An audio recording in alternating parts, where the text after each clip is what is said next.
Ladies and gentlemen, dear guests and dear friend, good afternoon.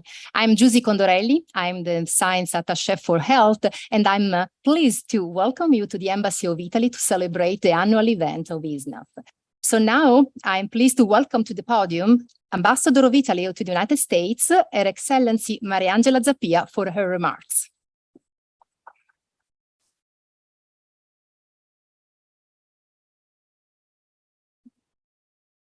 Grazie Giusy, benvenuti a tutti quanti. Welcome, really a very warm welcome to this embassy.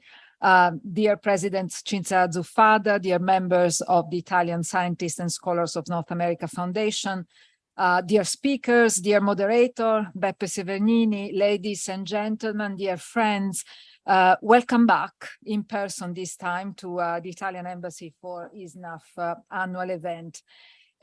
I'm really proud to host this event once again. It's an important meeting and is important to me as Ambassador of Italy and also as Chairwoman of the ISSNAF Honorary Board. This annual event, under the patronage of the President of the Italian Republic, Sergio Mattarella, is a tangible sign of the strong and fruitful cooperation between the Foundation, the Embassy, and the entire diplomatic network operating in the US. Over the years, ISSNAF and the Embassy have built a solid cooperation, and today we are more determined than ever to actively promote and support the activity and visibility of the Italian researchers in the US.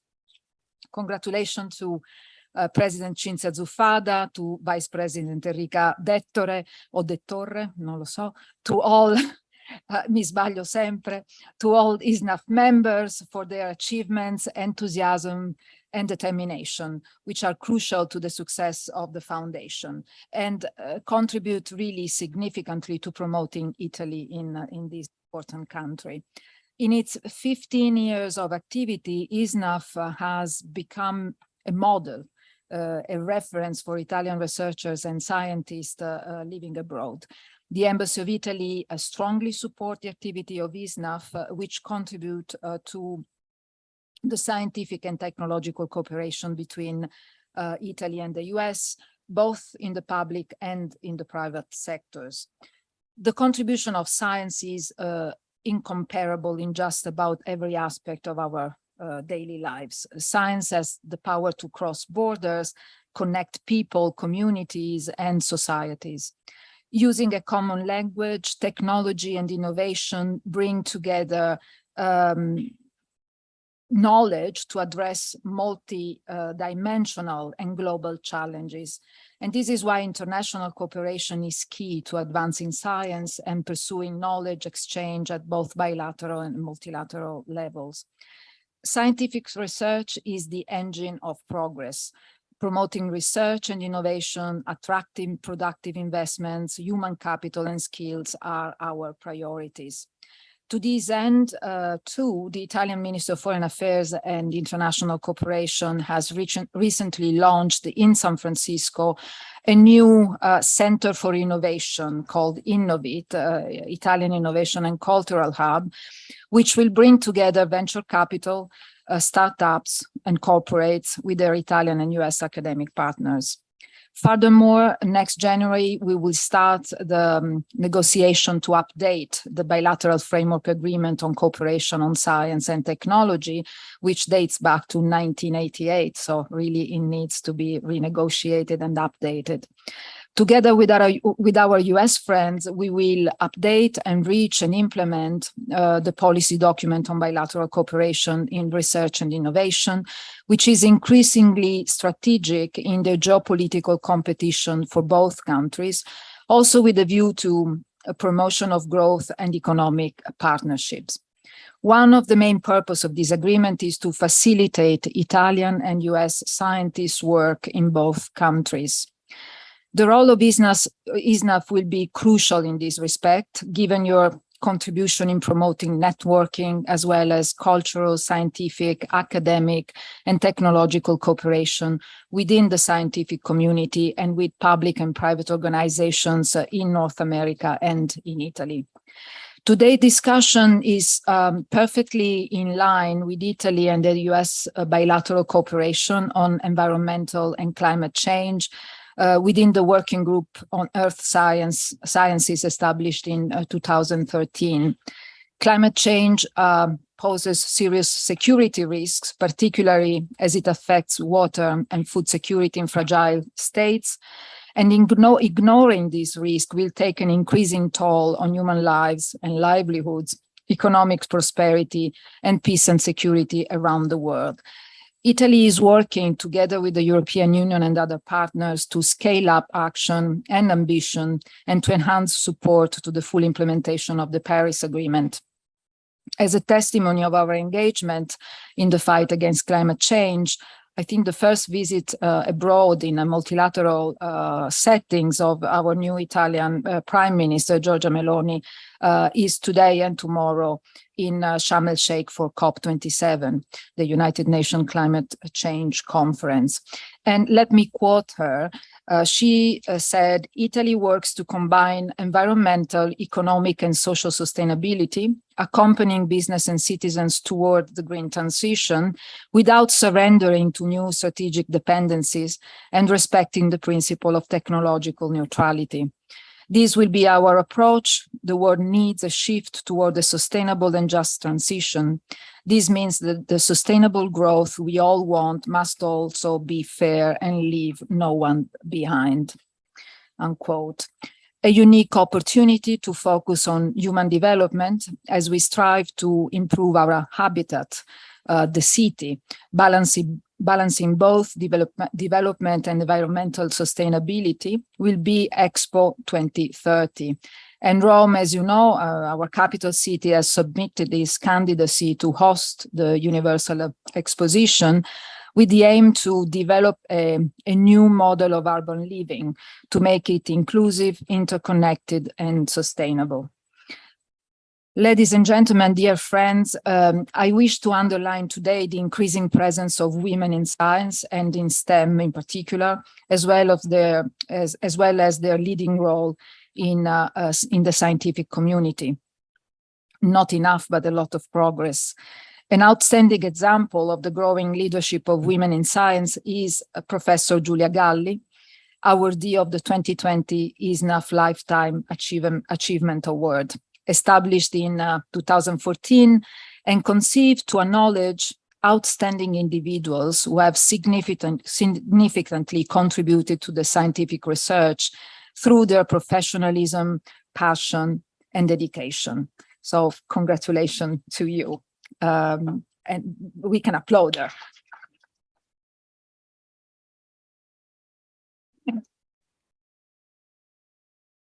Today, I'm also proud to recognize 6 young Italian investigators based in the United States who will receive awards for their research and innovative studies.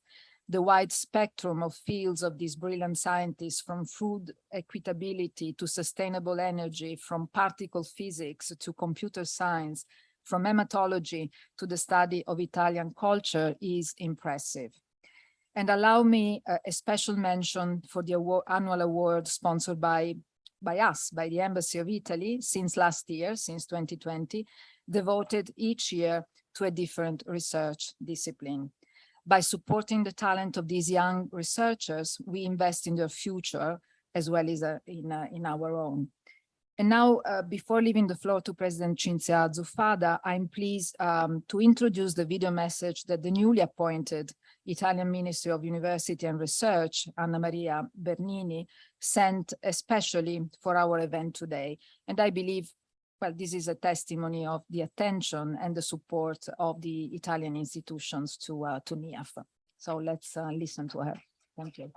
Ambassador Zappia, esteemed President of ISSNAF, dear participants to the ISSNAF Annual Event 2022. I am delighted to have this opportunity to address you today at this annual event, bringing together scientists and scholars, members of the ISSNAF network. This is my first international engagement since taking office a few days ago, and I am particularly pleased to address you as you finally meet in person for the first time in 2 years for the traditional ISSNAF event at our embassy in Washington. The sheer number of Italians in academic and research institutions in North America is remarkable. The US National Science Foundation estimates that over 15,000 Italian scientists are active in the United States, while the number of Italian faculty in American universities has grown by more than 6% per year over the past decade, according to the OECD data. But today, I would like to go beyond the quantitative data and convey the government's as well as my personal appreciation for the quality of your scientific work and academic commitment within research infrastructures and academic institutions that are among the most advanced in the world. Through your work, you have become an invaluable resource for our country and an asset in offering ever new opportunities to strengthen bilateral cooperation with our most important partners. Against this backdrop, I value the vital role played by ISSNAF through its community expanding throughout North America and by actively fostering networking and promoting the profile of your academic and research work. The Foundation fulfills a purpose that is closely aligned to our national interest. Indeed, ISSNAF contributes significantly to an increasingly strong scientific, technological, and cultural partnership, particularly between the US and Italy, whose lasting friendship is based on our common values of integrity, freedom, and democracy.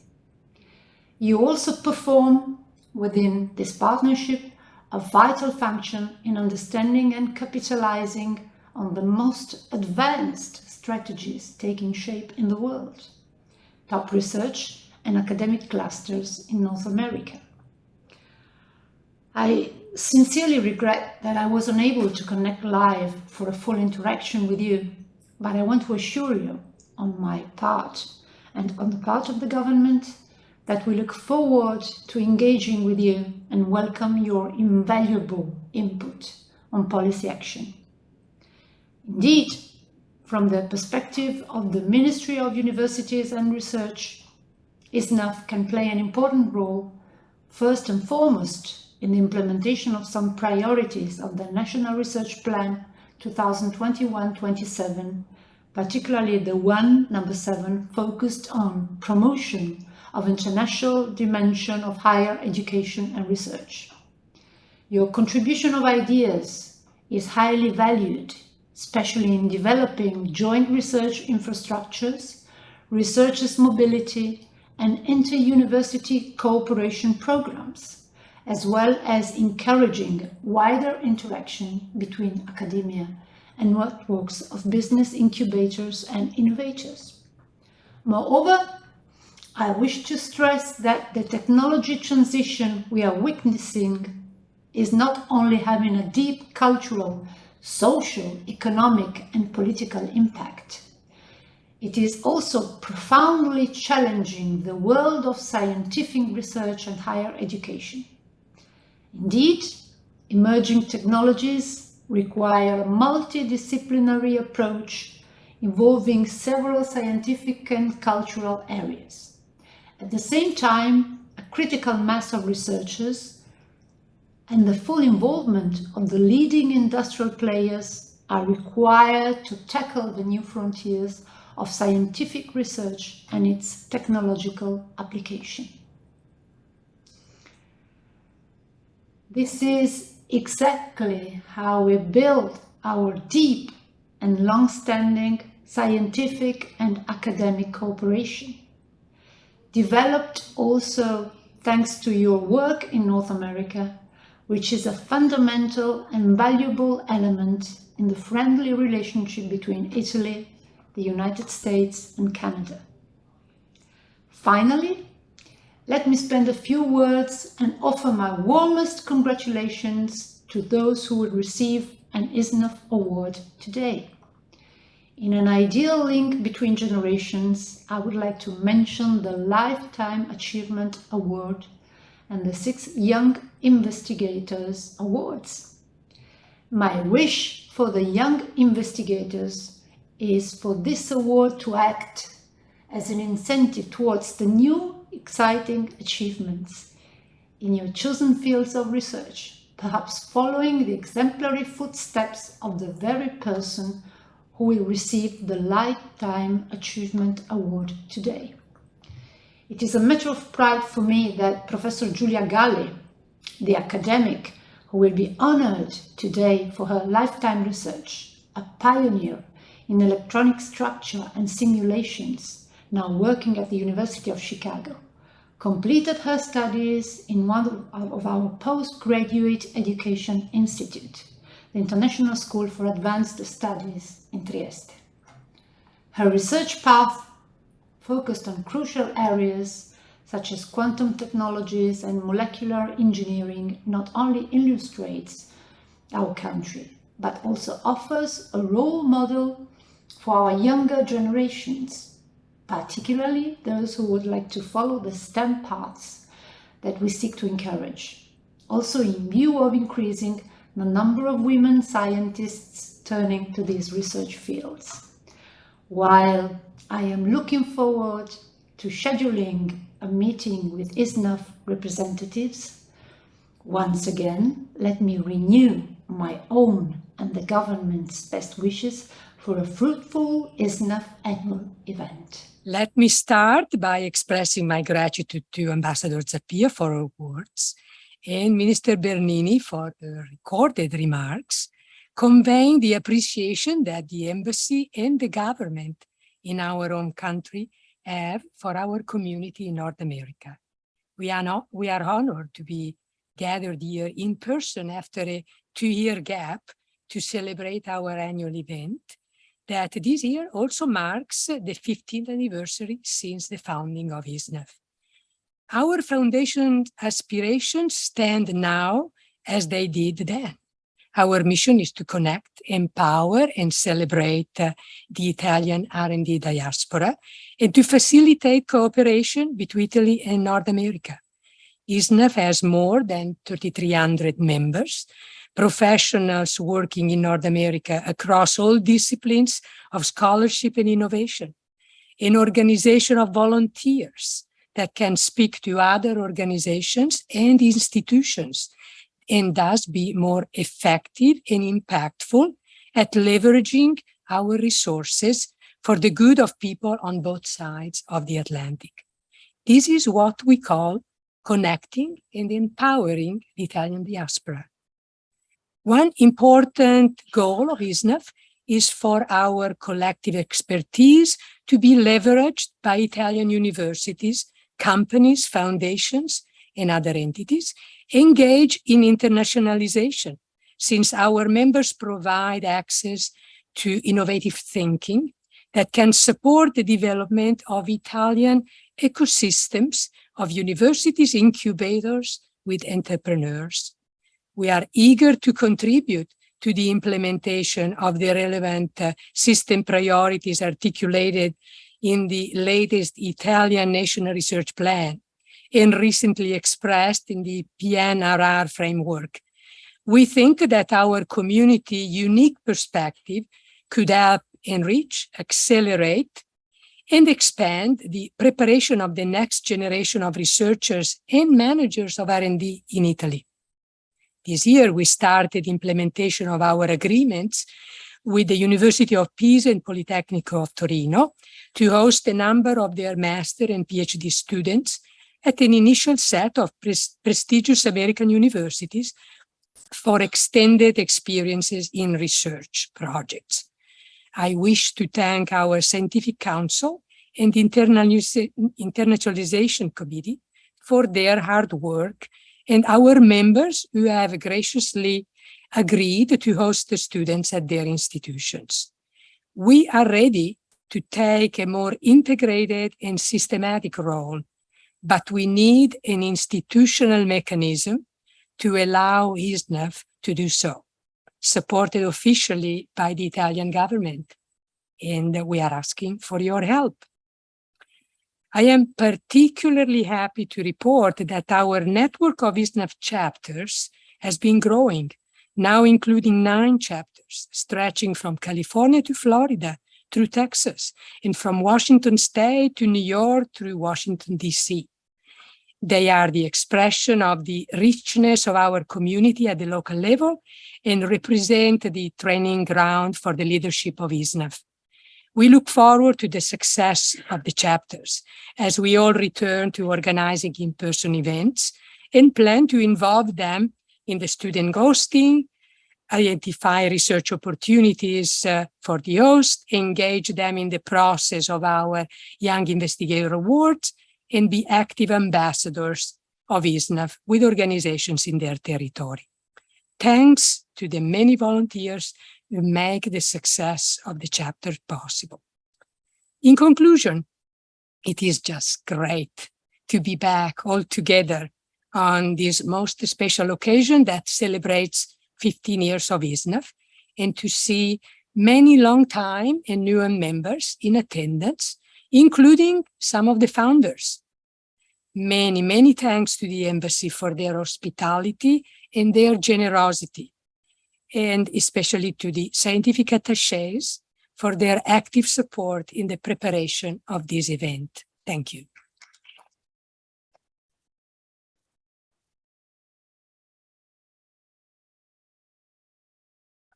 And now let's turn to the round table. It is my pleasure to call Beppe Severnini to the floor to moderate the discussion entitled Water and Food Equitability in a Changing Climate.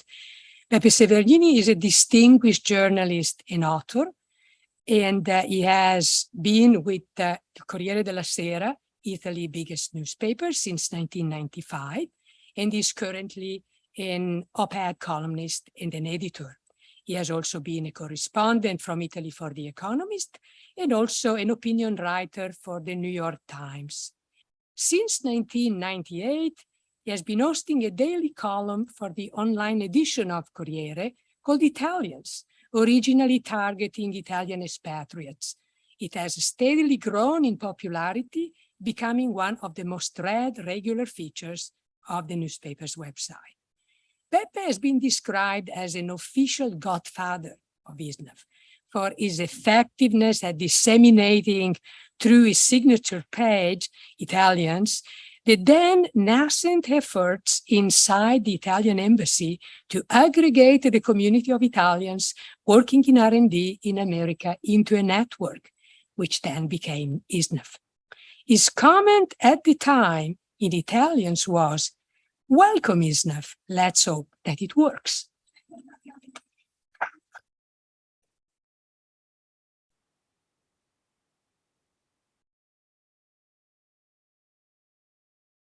Grazie, Cinzia. I was here sort of before lunch, and I was discussing with the scientific attaché, and I say I never met Ambassador Zappia before. We just met now, and I actually know so many Italian diplomats because after 40 years in journalism and 35 years around the world, I thought I know you all. And I said, I don't know Ambassador Zappia. And then I went through the list of your diplomats in there, and I realized I didn't know anyone. And as I was walking in person, of course, their names, yes, but not in person. As I was walking in this afternoon, I was walking with my wife Hortensia, which is hiding over there. And I was telling her, you know, I'm walking back here. I've been here so many times, and I don't know anyone.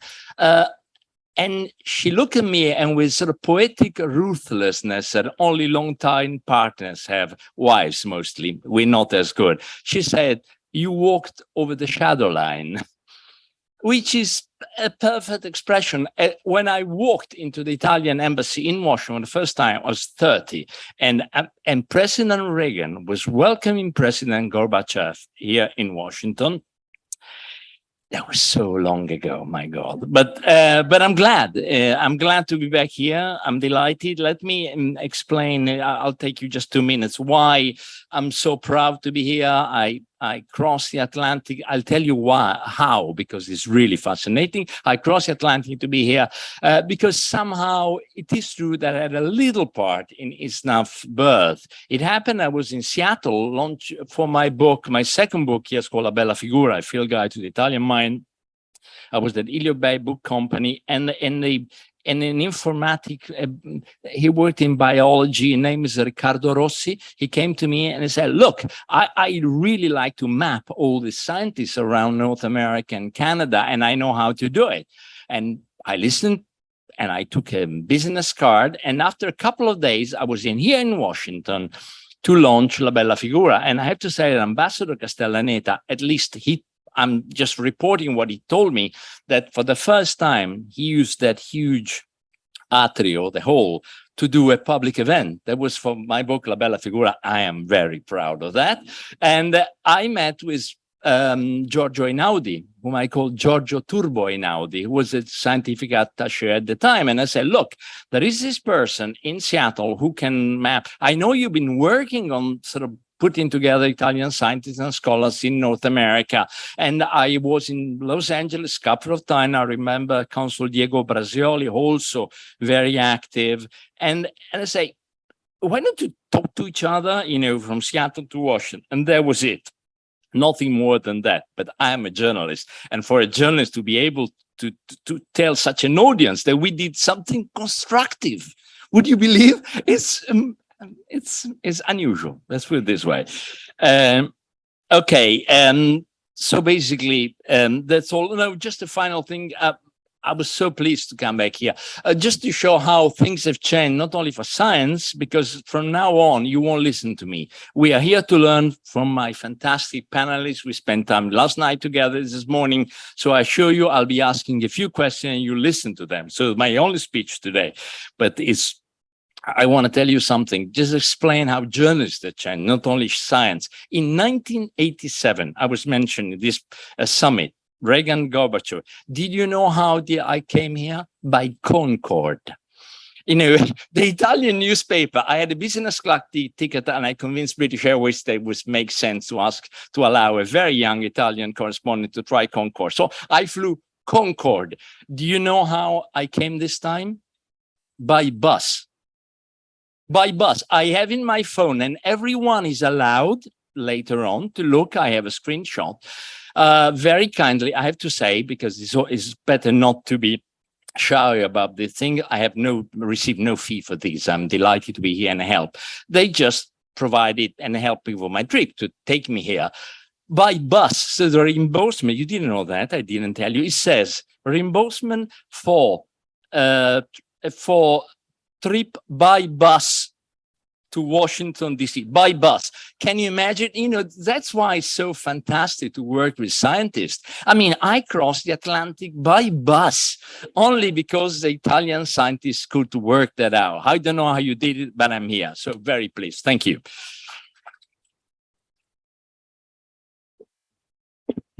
No, please come and say, Beppe, can I see I did a screenshot of my bank and say, I'm not making this up. There will be too much. I have it in my phone, by bus. I came by bus. Atlantic for Italian scientists. Detail. Okay, now, I'm delighted to be here and host this panel. I won't be talking too much, but I'm delighted, and I introduce them one by one. They'll take their seat, and each one will have 10 minutes. I'm going to be a ruthless warden. For 10 minutes, must be 10 minutes. So 10 minutes, and then we'll have a little talk, the four of us. So I'll ask questions about what we just seen, and then second one, a little talk, third one, a little talk. I'm sure, because I met them, and it's going to be interesting, enjoyable, because one can learn things while enjoyable is not a bad word. And I know we're going to do something unusually enjoyable, trust me. So first one, let me welcome Amilcare Porporato, professor. You can walk in a sort of Hollywood way. Professor of Civil and I'm an environmental engineer at Princeton University, author of more than 200 peer-reviewed papers. Is that right? Okay, thank you. Means there are more, but I had 200. Latest book is Eco-Hydrology Dynamics of Life and Water in the Critical Zone, 2022. And so welcome, Professor Porporato. Then we have Gabriele Villarini, please, Professor of Civil and Environmental Engineering of University of Ohio, a fellow of the American Geophysical Union, specialist in climate extremes, their predictions and projections. And he loves Iowa, and it's not even an American presidential candidate, but he loves Iowa. We're discussing yesterday how happy he is in Iowa. And then Marta Tuninetti, Assistant Professor of Hydraulics and Agriculture Technology, Assistant Professor of Hydraulics and Agriculture Technology at Polytechnic of Torino, visiting scholar at Princeton University, studying water resources and international food trade. We have two people from Polytechnic of Torino, and I've been informed, you didn't tell me, someone else did, that their department came first in the ranking of all departments, of all subjects of all universities in Italy. So we got two of you. Congratulations. That's it. I'm done. I could sit down, but I have to sit over there. So please, you can take the floor, Professor Porporato.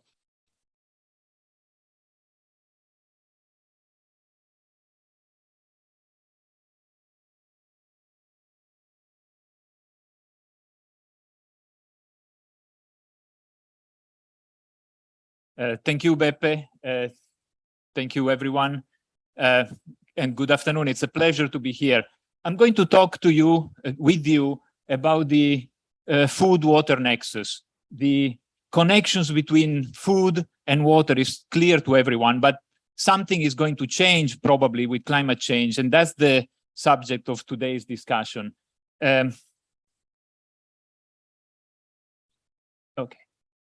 just getting organized. So this connection starts because of the deep link that there is between the plants and the hydrologic cycle. If we look at the hydrologic cycle here, that serves also as an introduction to the later talks. So this is the sketch of the terrestrial hydrologic cycle. For 100 centimeters that on average fall on Earth, some of the water flows back to the oceans as leakage, as this L here, and it's only 10% of that. 30% flows as a runoff, as a stream flow, but the rest, 60%, the lion's share of that is actually evapotranspiration, and it goes through plants. That's where the intimate connection between food and water takes place. And the way it happens, it's actually in a very interesting and complex network of pipes at the root level, at the plant level. You see all of these small but irregular pipes that take water all the way to the leaves, where there are these mouths. In Greek, mouth is stoma. These are called the stomates, that open to let CO2 in and do photosynthesis, but we also need water here to be able to get the hydrogen energy that the photosynthesis needs. And that's how we grow our plants, how we grow our food. This is just, of course, this is a tree, but crops work the same way. As the water gets scarce, the plants close these stomates, and then they start suffering because they cannot do photosynthesis, and our crops don't grow as much. And this is why, there is this strong relationship between how much food we produce and how much water we need. I think Marta will talk more about that. But the rule of thumb here is that to produce a kilogram of bread, we need, not to make the bread, but to grow the wheat that is used to produce the bread, 1,000 liters of water. That's a huge amount of water. And this explains these statistics at the global level, for which 70% of the water use globally is actually due to agriculture. So what's going to happen to this connection in the future? Well, let's see the scenarios of climate change. We know that Thermodynamics tells us that the atmosphere will be warmer. That's a very robust prediction. Not only, but because of that, the air will be able to contain more moisture. And global and local circulation tell us that the relative humidity will more or less remain constant. So if you put these things together, the conclusion is that there will be more rainfall. And typically the prediction, again, pretty robust, almost all the climate models agree, is that there will be an increase of rainfall of 2–3% per degree Celsius. That sounds like a potential piece of good news. There is a however here. Okay, sorry. So the however, number one, is that this increase will not be uniform, will not be homogeneous. Most of the increase will be at the tropical level and mostly on the Pacific Ocean and on the oceans. And the rest will be at the high latitudes. There will be some, so this is increase of precipitation at the end of the century, predicted by a mixture of climate models. The brown areas are where actually there will be a decrease of precipitation. And these are Italy, the Mediterranean climates, California, Chile, all the Mediterranean climates, more or less. And so this is a first problem that we need to keep in mind. The second one is that there will be more likely more intermittency, meaning that if we look at the growing season rainfall, and these are pulses of rainfall, in this case, it's a measurement that a colleague of mine did in New Mexico, these pulses of rainfall will be more extreme, more intense, but more sparse, less frequent.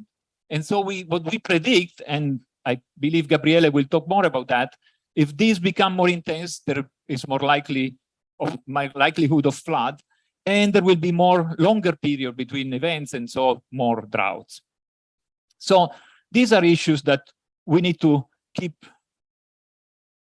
Sorry. Oops, I'm disclosing. Sorry, I cannot. Okay. Oh. Okay. So this is lots of pressure on our agro-ecosystem, if you want. But on top of that, there is pressure to grow food. This is just an example of what happens if we start cultivating new areas. We clear the land. And this is quinoa in Bolivia, but there are lots of similar examples throughout the world. Soybeans in Brazil, palm oil in Malaysia, and so on.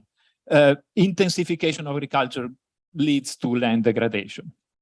So what can we do to avoid all of this? We can certainly optimize agriculture, improve irrigation, use less water, go from traditional flood irrigation to stress avoidance irrigation to deficit irrigation. But it's not that simple. If we consider that many cases using less water can also lead to increased soil salinization. This is a typical case in semi-arid system. This is Australia, where using less water has actually increased the amount of salt in the soils, producing irreversible damages to the soil. So it's not that simple, and it really requires, so I'm really not good at this. Okay.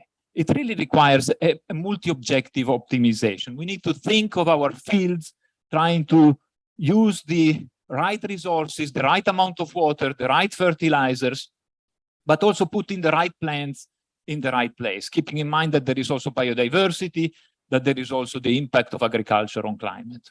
And I'm going to leave you, before I exhaust my 10 minutes, with just one more message, which is actually that we can do a lot by just changing our food habits and our crops. This is an example of a dinner that we organized at Princeton. It was called the photosynthesis dinner, where we compare different foods and their water footprint. And these are the CAN plants. CAN is Crassulacean acid metabolism. This is the photosynthesis of cacti, of pineapple, which close the stomates during the day and open them at night. And by that, they achieve water efficiencies that are huge compared to other type of crops. And you can only imagine that by fine-tuning our diets and the way we cultivate, we can achieve much more and become much more resilient to climate change. My last picture is to thank you. And this is a picture of my graduate student, Samantha, who actually organized the dinner, and she's actually serving, this is the cook that helped us with the dinner is actually eating cacti. This is prickly pear, the nopale, which has basically a tiny water footprint if you compare to any other food that we could eat. So we can do something about that. Thank you so much.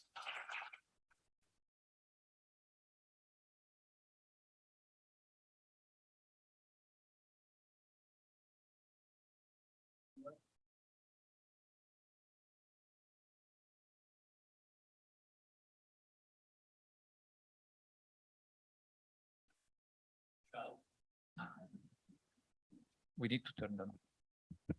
Oh, now it's working. Yes. Okay. Yeah.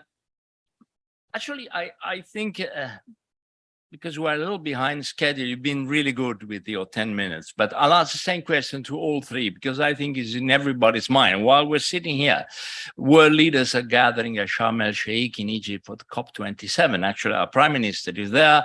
Mario Draghi went to Glasgow, and I think before him, for 10 years, Italian prime minister didn't go to the COP, but now we're there. But it is a fact that, you know, I'm quoting from something in the note we exchanged before this event, Professor Porporato, and you explained that, let me read it properly here.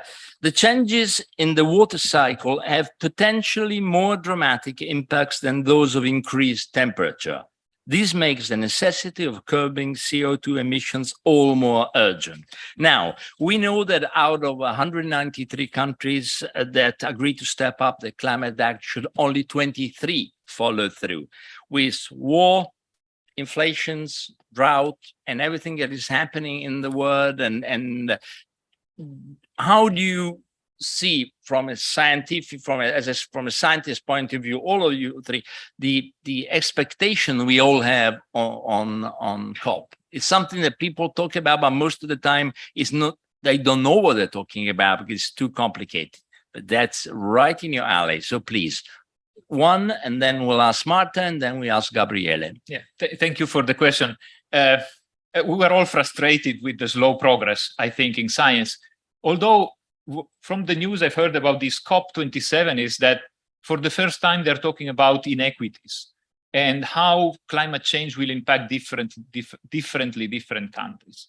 And this is crucial. We have seen the picture of changes in rainfall, and we have seen some region getting drier and some region getting instead wetter.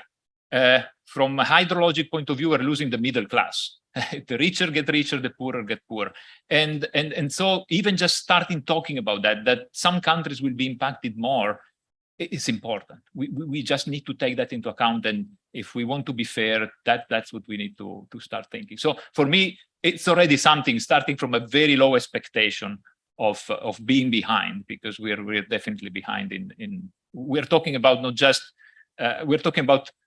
mitigation, but also adaptation now, because we know we are running behind. Marta? Yeah, if I may add, this year, for the first time, as I read on The Guardian, there will be like 2 pavilions on food system to show that the food system can be a possible solution to climate change. So for the first time at COP, let's hope it will work. But there will be this pavilion with scientists and with politics to discuss around the food system, because the idea is that, and I will talk about this also in the presentation, the idea is that a good, a sustainable and robust food system can help in the transition to environmental sustainability, but also social sustainability. Thank you, Gabriele. You know, if when we think about some of these issues, how climate change is going to affect us, Amilcar mentioned some countries more than others. There is also another issue, is that the countries, you know, these extremes, floods, droughts, food, they don't know boundaries. They don't know the political boundaries. But one of the things, and so they're very democratic from that perspective. The element that is not equitable from that perspective is the way that countries are able to recover from these events. So it's not just the mitigation and adaptation capabilities that we have, But as I'll show in just a second, it's also the way that these lower to low to middle income countries, how they're able to respond to an extreme event, a catastrophe when it happens. And so this issue of environmental justice, broadly intended, not just at the local scale, but more from a global view, is going to become more and more pressing, and it's going to be much more front and center compared to the way that it was the previous years. And so the fact that, yes, we are behind, we haven't done what we said we were going to do, and not everybody has done their part. I think having the sensitivity to recognize that there are inequities, that not everybody starts from the same point of view, is going to be critical if we really want to move forward. Thank you. Also, I'm really impressed. I mean, obviously we're not on television, but we've been dealing as journalists, virologists for 2 years. We're now like pop stars, as they have been, and having you right to the point, very quickly, very impressive. Thank you. Gabriele, it's your turn. Perfect. Thank you.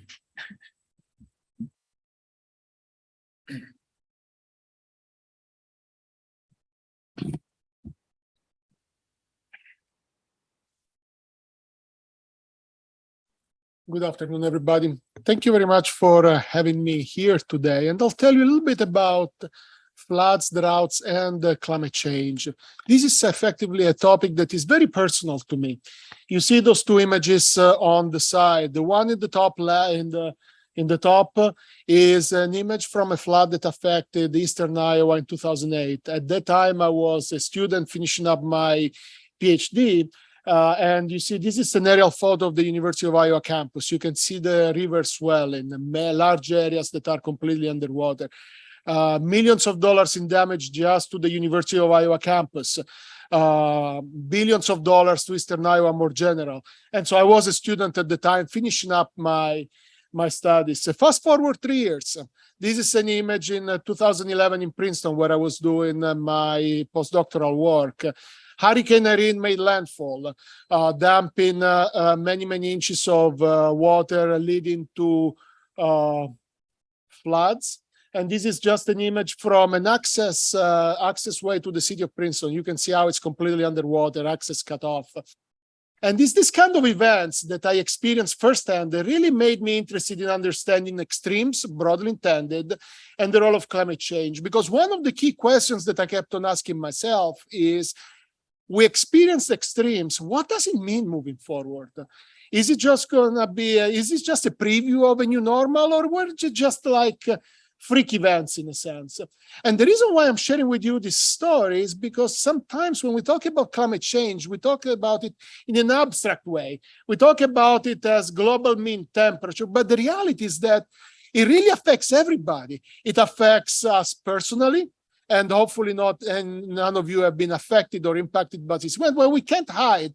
And part of the way we can move forward is to contextualize the climate change in a way that makes it personal, in a way that makes it locally relevant for people to be able to really see the impacts that they're going to experience. And as I mentioned, hopefully none of you has experienced any of these events, but even if you tune in on the news in just the recent years, floods and droughts have been making the headlines more and more frequently. And this is just some of the events that that have come to mind in a sense. So you go in 2016, Baton Rouge in Louisiana, major flooding affected the entire area.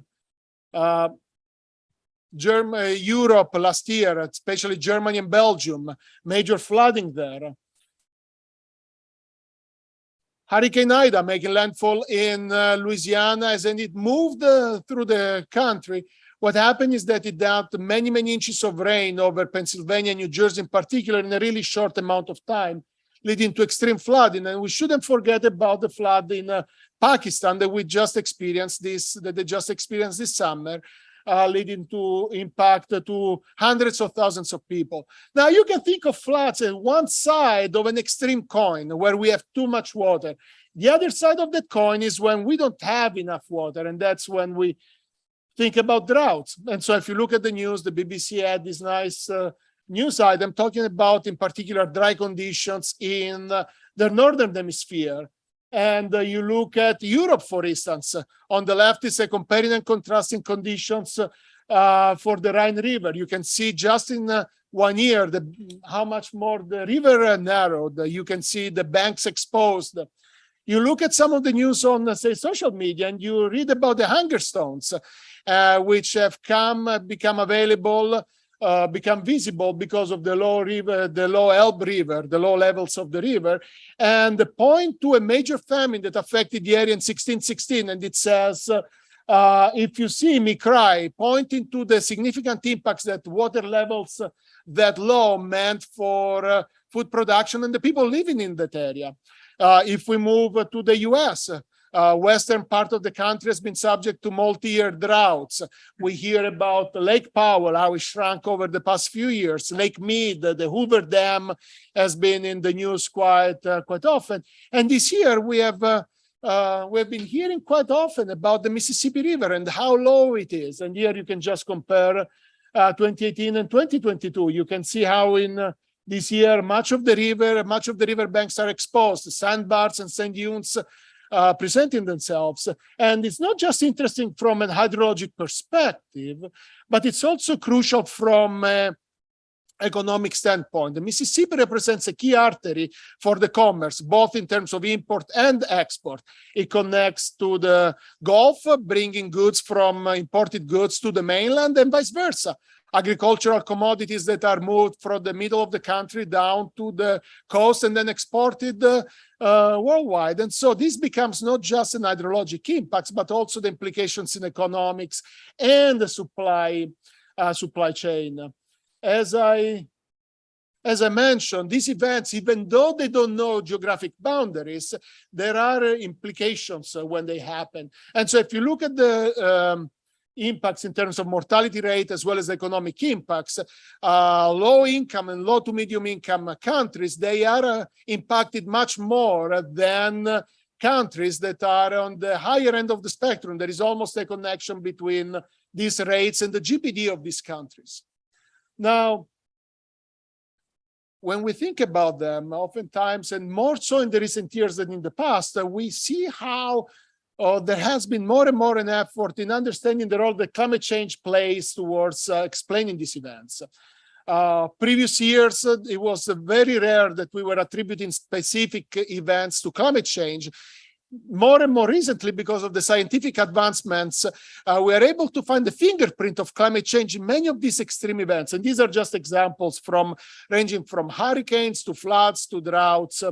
And this is part of due to the scientific community and ongoing efforts. And this is, for instance, the World Weather Attribution group of scientists that developed what is called the rapid attribution, allowing to attribute large events. In this case, for instance, was the Pakistani flood and the drought conditions in the Northern Hemisphere to climate change. And as Milker mentioned, if you look at projections, so here are two maps. One is when we start curbing the greenhouse gas emissions in the top, and the bottom one is kind of like worst case scenario if we continue operating as we have been over the past years, over the past. What you see is that there are regional areas with pretty coherent signal, but there are regional variabilities. So if you look at floods, large areas of Central Africa, India, Southeast Asia, where flood risk is projected to increase, the southeastern US as well, and areas where there is a decrease in our the flood hazard, Eastern Europe, for instance, and Northern Europe. Those are Central US, and those are areas where we are expecting more of a decrease in flood risk from that standpoint. Now, when we look at droughts, what you see is that regardless of whether you are looking at moderate to severe, extreme, exceptional droughts, regardless of what you're looking at, there is a pretty robust signal of increasing the drought risk, increasing both in terms of geographic expansion. More and more areas will be subject to drought, with all the implications that it would have for agricultural productions, as well as the percentage of people that will be affected. All of that will be on the rise over the 21st century. So just to bring all of these pieces together, what we have is that there is a growing awareness of these impacts extremes, floods and droughts. And there has been more and more of an effort in trying to find the climate change fingerprints in these events. What I think is going to be important is to contextualize and provide granular information for climate change to be able to make this relevant to communities, not just think about this just from a global view, but provide information that is much more locally relevant. And also, as we move forward, we can't just keep on designing for the past, because the future that we are bound to experience is going to look very different from what we did before. And so as we move forward, we should learn from the past, but now take that information and design for the future. And so with this, I'll just stop, and I'll be happy to continue the conversation. Thank you.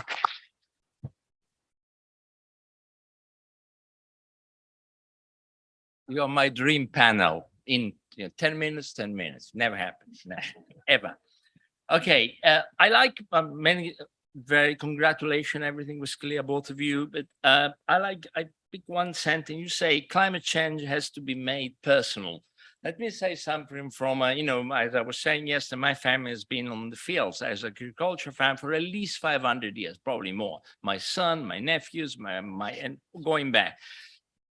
Crema, Viadana, the ambassador. So we are country people, the lower part of Lombardy, and we've seen things in our part of the world we've never seen before. 2018, a huge flood. My son had 300,000 euro damage because everything was flooded and destroyed. The insurance said we'll pay, but we won't pay you a second time. So he doesn't know. 2019, a hurricane pulled down 1/3 of the big trees. Expensive, blah, blah, blah.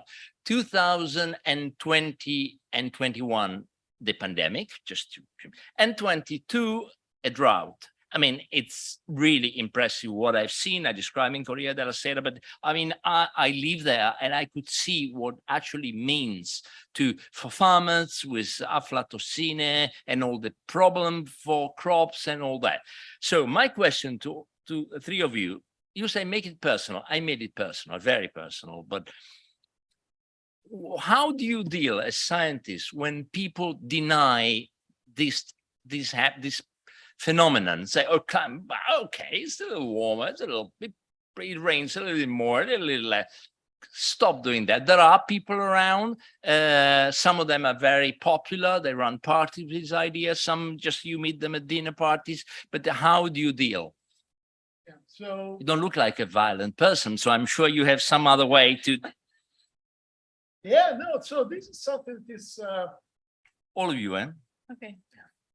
I'm very engaged in that because it rings very familiar. It's something that we experience as scientists, and I think one of the issues that we face. So there are a couple of points to your to what you just mentioned. One, I'm loud already, but I think that the mic helps for those connected online. I think that one of the issues is less about climate change per se, I would say. So if I might clarify, is that people understand that climate has been changing over many, many years or hundreds of years. The climate today is different. I think that really the crux of the problem is what caused the recent changes. And that's the anthropogenic component, human-caused climate change that is driving a wedge between two different perspectives. The way I would address this is that we can keep on writing papers. We can always write for our own communities. The problem is that the science will just die in there, in the sense that if I'm trying to connect with other people, then I can't expect them that they're going to understand what we wrote or that they're even interested in reading our papers. I think that there has to be a significant effort when it comes to outreach. So sitting down with people, it's very time consuming, but if you can make it personal, if you can drive it home, whether it's through forums or whether it's by attending outreach activities, as we've been doing quite a bit in our state, I think that there is an element of education. And education doesn't just start for people our age or older. Education has to start earlier on in school. And so it's connecting with students. And one of the things I've heard is, especially for students who are now, say, in high school, when they go home and they talk to their parents and they have been exposed to climate science, they can be fantastic ambassadors in trying to. A quick follow-up question. In Iowa, which is a very important agriculture state, how is the consciousness, the understanding all this, how is it compared to other states that are less into agriculture? Okay. I would plead the fifth on that one, but what I would say is that if we make it personal, if people can understand at the end of the day how this is expected to impact them, I think if you make it, that's why I was saying, make it personal. And it doesn't have to be called climate change. Even if we think about extreme events, there are ways in which we can engage with communities who may or may not believe the same view that we have. Great answer. When an interviewer, a journalist, gets an answer like, I take the fifth, it means it was a good question. Well, I answered it though. You did, actually. I'm very impressed. You said, don't call it climate change, call it extreme events and keep driving your points home. Good. Yes. Iowa City will learn from you, please. So, Beppe, I think we also need a lot of help as scientists. I think this is on. From people like you, from people who are better at expressing and explaining. The general public needs to know that this is a slow and long-term thing. It's not just variability today or tomorrow. A flood, a hurricane, a drought is something that they're too far away from each other. But seeing new pests, crops failing, we need more reporting, more serious journalism. I think it's a crime that this is a politicized topic. When we are destroying our planet and this is used for our own political benefits, it's just, we need serious journalism to help us and education, but this is it. But events like this, and that hopefully go more to the general public, I think this is extremely important. Our papers, we try to do our science. Very few people read our science, and they shouldn't read our science because it's technical.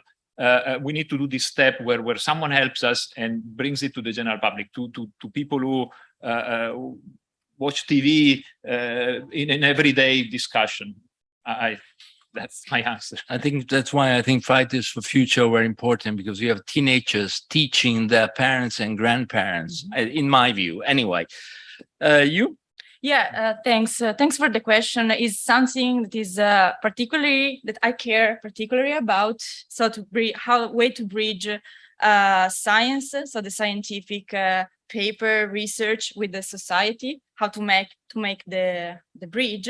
And 2 years ago, I had the chance to found an association to do dissemination. So the idea was trying to organize events across Italy.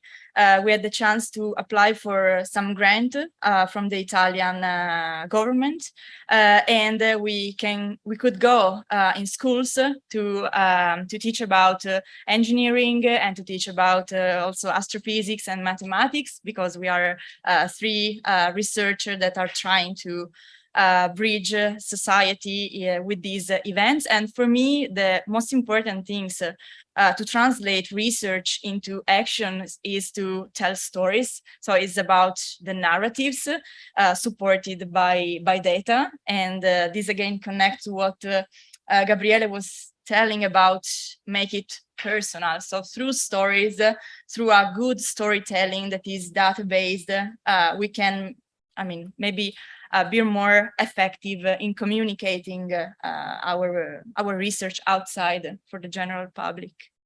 Thank you. Now is your turn. Yeah. Thank you. Thank you, Marta.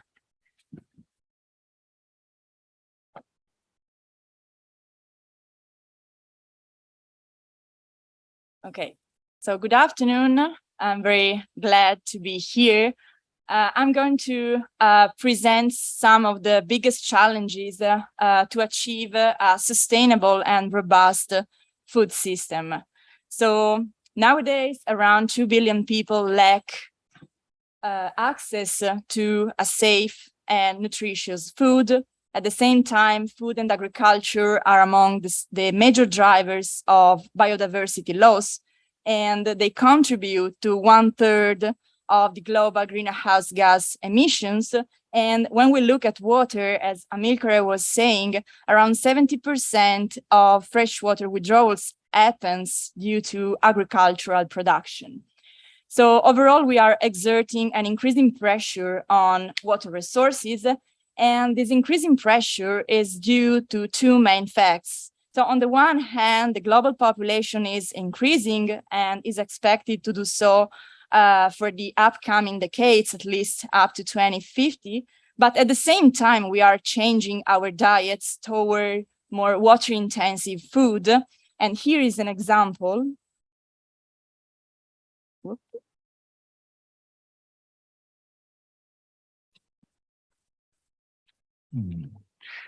Scusi, quanto costa un hamburger?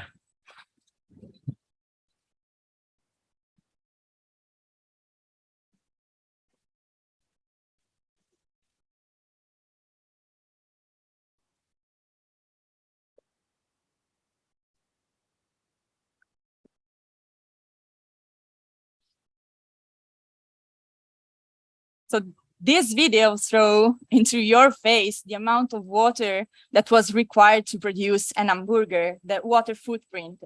And if we look at the global map of the water footprint, you can observe how it varies geographically. So here you have an example, a map of green water footprint. So the amount of rainfall that infiltrates in the soil, in the root zone, and become available for crop to do the transpiration, as we saw in the previous slides. And here you can compare different countries and observe how, depending on climate, depending on soil properties, depending so on temperature, rainfall patterns, and the type of crop that is cultivated and that is consumed, you can have an uneven pattern of green water footprint. And you have to think that China, India, and Indonesia are the top 3 countries contributing to around 1/3 of the global green water footprint. But when rainfall is not sufficient in all those areas that are equipped for irrigation, blue water footprint is consumed. So the water that is withdrawn from aquifer and surface water bodies. Here you can recognize some important footprint. In the US, for instance, you can observe the California Central Valley or the High Plain Aquifer or the Mississippi River Basin, but then you can move in China and observe the large water footprint in the North China Plain, for example. So it is important when we have to deal with water resources management to know the geography of water resources, as water is unevenly distributed, both in terms of availability and in terms of demand. But water does not know any borders, nor physically. You can think about the Nile Basin crossing 12 countries, but neither virtually, because every time food is traded in the global market, you have to think that the amount of water used in a certain country, for instance, in the US, to produce wheat, it is virtually exported to the final consuming countries. So basically, we have to think also about the globalization of water resources. So here you have an example for Italy. While Italy is importing wheat, it is also importing the resources, in this case, the water resources that have been used in the producing countries. And the globalization of water resources is increasing. All the orange countries are exporting water to Italy, while Italy is exporting water to the green countries. So we need to care both about the geography and also the geopolitics of water resources. And so overall, one of the first challenges to address a sustainable and robust food system is to have in mind that we are all connected worldwide. Our water resources are connected, so that a supply chain thinking in water resource may help us in following the drop of water from source to sink, both physically and virtually. Then we also need to disentangle what are the most important actors behind those flow, behind the trade beyond the market. And here you have an example of Brazil exporting soybean and thus exporting water to Italy. And you can see what are the most important corporations. So you see Amaggi, Cargill, COFCO, for instance, that are basically fundamental in driving water from producing countries to consuming countries. So the second challenge is to involve the private sector toward a corporate water stewardship, where science communicates its results to the private sector.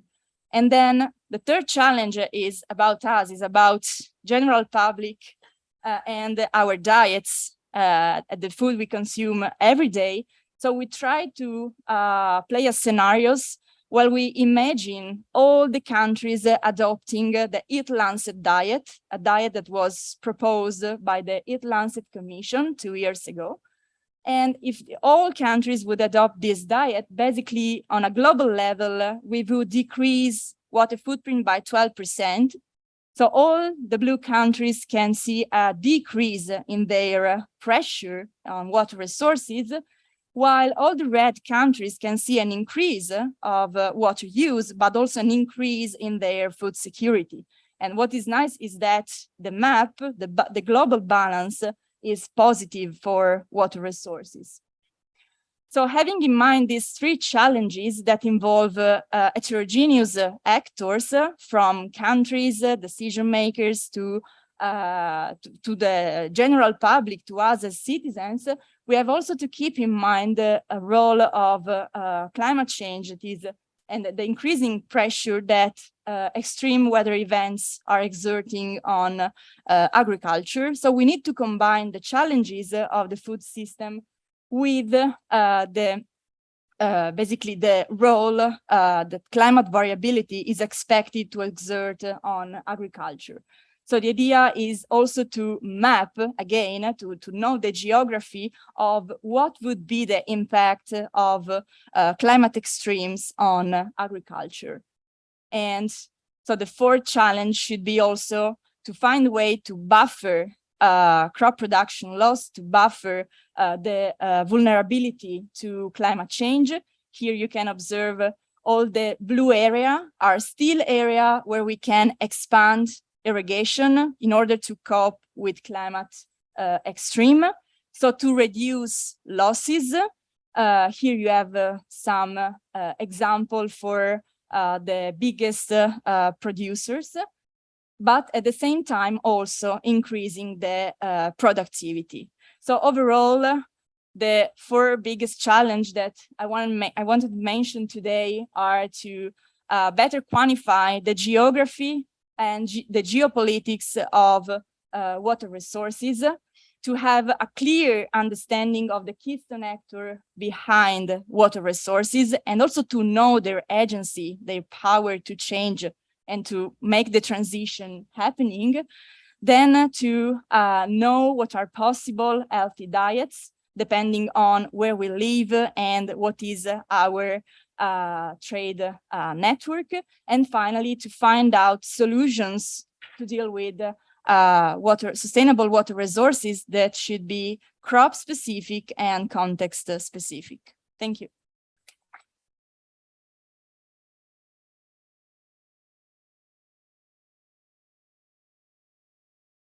It's 4:15. I know, no, you're perfect. You've all been amazing. I mean, Cinzia, you are incredible. You can't believe what you're watching. You know that we are right in time. In fact, not to make you too happy, I'm going to take 3 more minutes.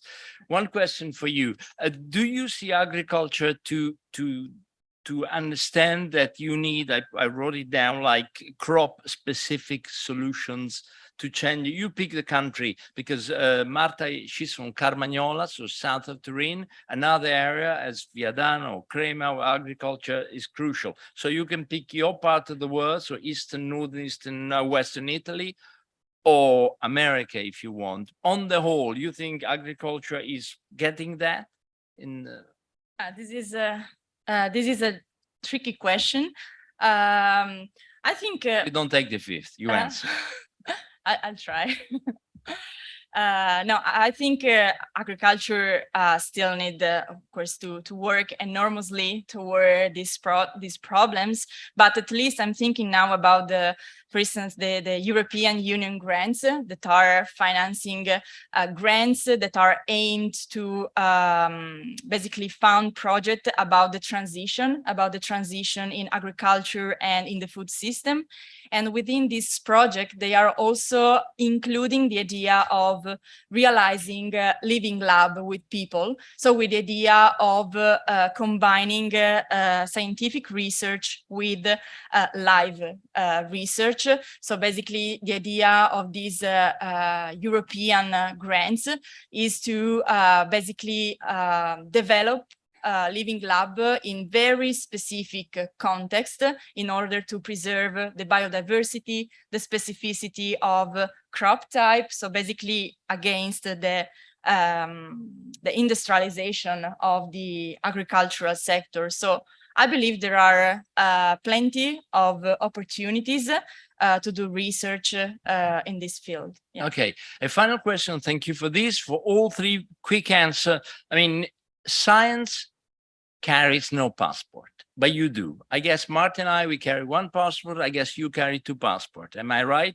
But here ISSNAF, so we are celebrating 15 years of ISSNAF, which stands for Italy, and so Italian. And I could see you yesterday, I could see you all mingling over there. To be Italian, even when you work abroad in the most powerful and influential country in the world, such as one, obviously means something. I mean, if you ask for a writer or a journal, I could give the answer, but this is about you, not about us. So I like to know how, if years at Princeton, years in Iowa, back and forth, Princeton, Turin, what it means for a scientist, what is the I in ISSNAF means for you? Broad question, quick answer. Then we'll say goodbye, everyone. This is a difficult one. Well, I would say pride. So it doesn't work with the acronym I, but I would say that being a scientist in the US, always remembering the roots of where we're coming from. I think that that's something that drives home for me. And having the chance to go back and visit Italy, share the lessons that we've learned here, the experiences, I would say that being proud of what we've been able to accomplish away from home, and also remembering where we are coming from. So to me, that's what it means. Thank you. Amilcare? Please remember that Italy is a very creative country. So when I do my research, I try to bring that into the picture, trying to be creative with new solutions. Marta? And for me, living in Italy, but feeling this strong attraction with the US. So I'm coming here quite often to work with colleagues that lives here, means first of all diversity. So it means for me to confront myself with people from all over the world, basically from different disciplines, which is something very important for my research, because food system and water resources issues need interdisciplinary research. So for me, coming here means to confront with the diversity of people and disciplines. Thank you. Please, a round of applause for my... Thank you for my dream panel. We can go on tour. We can go on tour one day. Thank you, everyone. Maybe. Thank you, Beppe.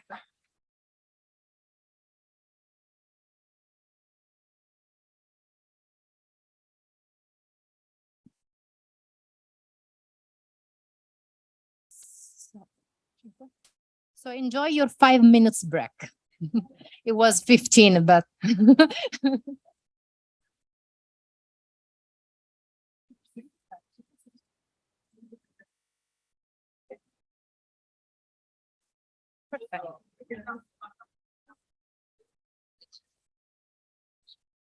anche i cavolini. Sì.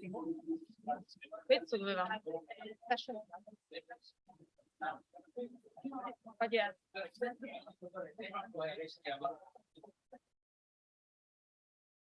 posto così.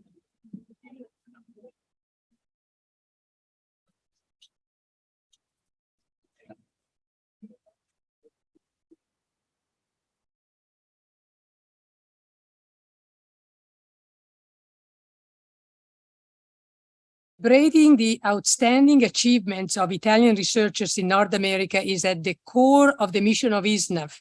And over 10 years ago, we started the Young Investigator Awards, thanks to the generous contributions of our donors, specifically families and organizations, including the Embassy of Italy, who all share this value. Today, we have 6 Young Investigator Award categories. We are very grateful to our award sponsors for choosing ISSNAF to honor the legacy of significant individuals and or to recognize significant achievements in key areas, thus contributing to the success of the new generation of researchers. To manage our awards, we rely on a body of distinguished members, the Scientific Council of ISSNAF, who provide scientific leadership and guidance to our programs. And in particular, they serve as chairs of the Young Investigator Award committees. And some of the chairs are here today to present their award. In addition, we have one of the founders of ISSNAF and member of its board of directors, R&D entrepreneur Pierluigi Zappacosta. He will do us the honor of presenting 2 of this year's awards. Let me start by calling Professor Villarini back to the podium to present the Embassy of Italy Award. Thank you.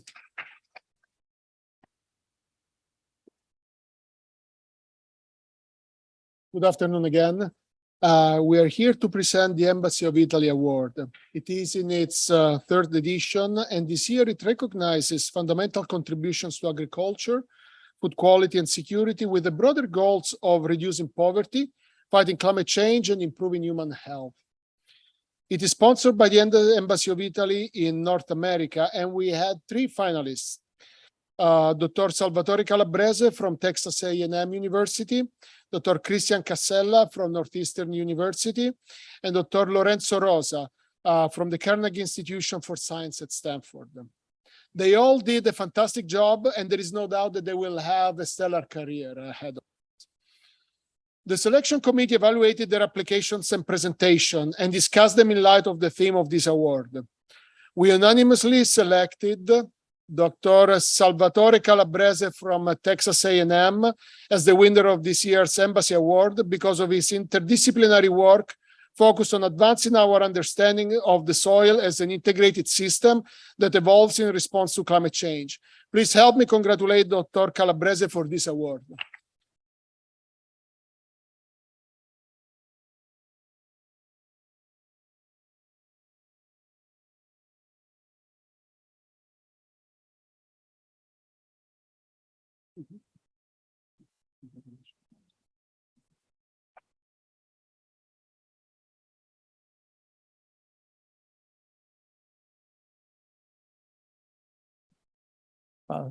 Thank you, Dr. Villarini, for the kind words. And I'm truly honored to be the recipient of this award. And I would like to thank ISSNAF, the sponsor, Embassy of Italy, and the jury for this opportunity.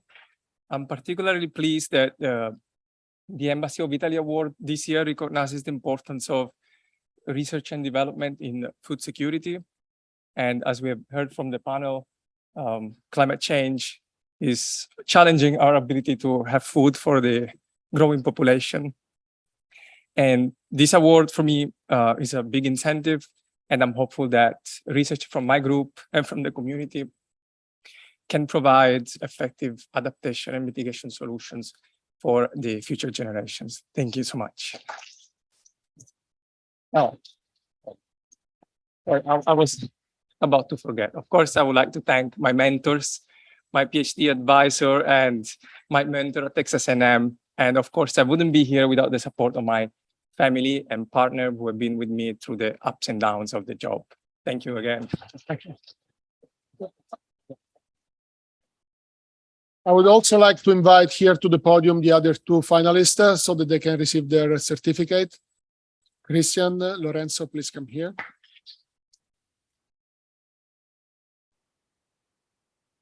Lorenzo, congratulations. Congratulations. Congratulations.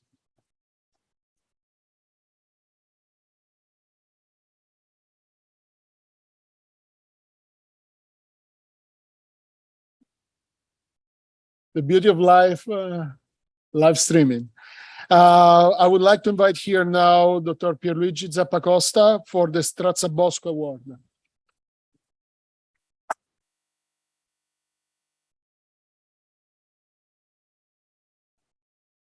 Actually, the chair of this award, Professor Alberto Salleo, could not be here, so I've been volunteered. The Franco Stratzabosco Award for Research and Engineering was established in 2013 by the Stratzabosco family in memory of Dr. Engineer Franco Stratzabosco. As an engineer, this is one point of contact for me. This award is a tribute to the entrepreneurial courage of Italian engineers who strive to apply scientific discoveries to the public advantage. We thank the Stratzabosco family for their continued support.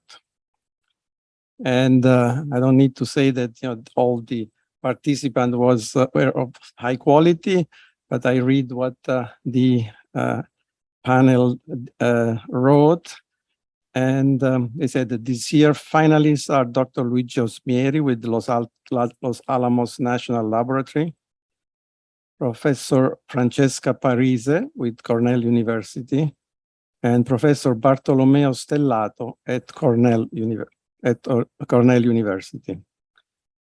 And the winner of this year edition is Professor Bartolomeo Stellato for his exceptional contributions to the application of computational tools, including machine learning and optimal control in the area of sustainable energy. Please come to the podium.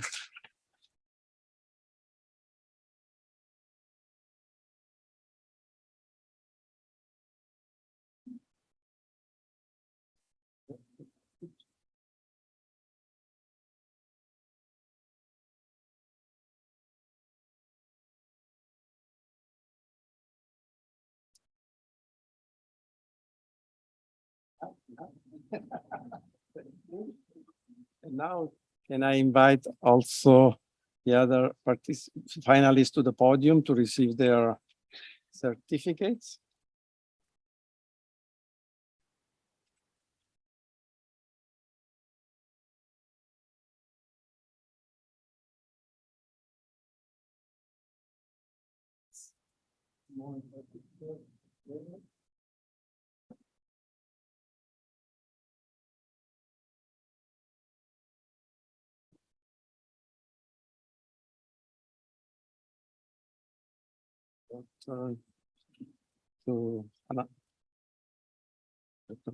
Yes, yeah, absolutely. Let me put this here.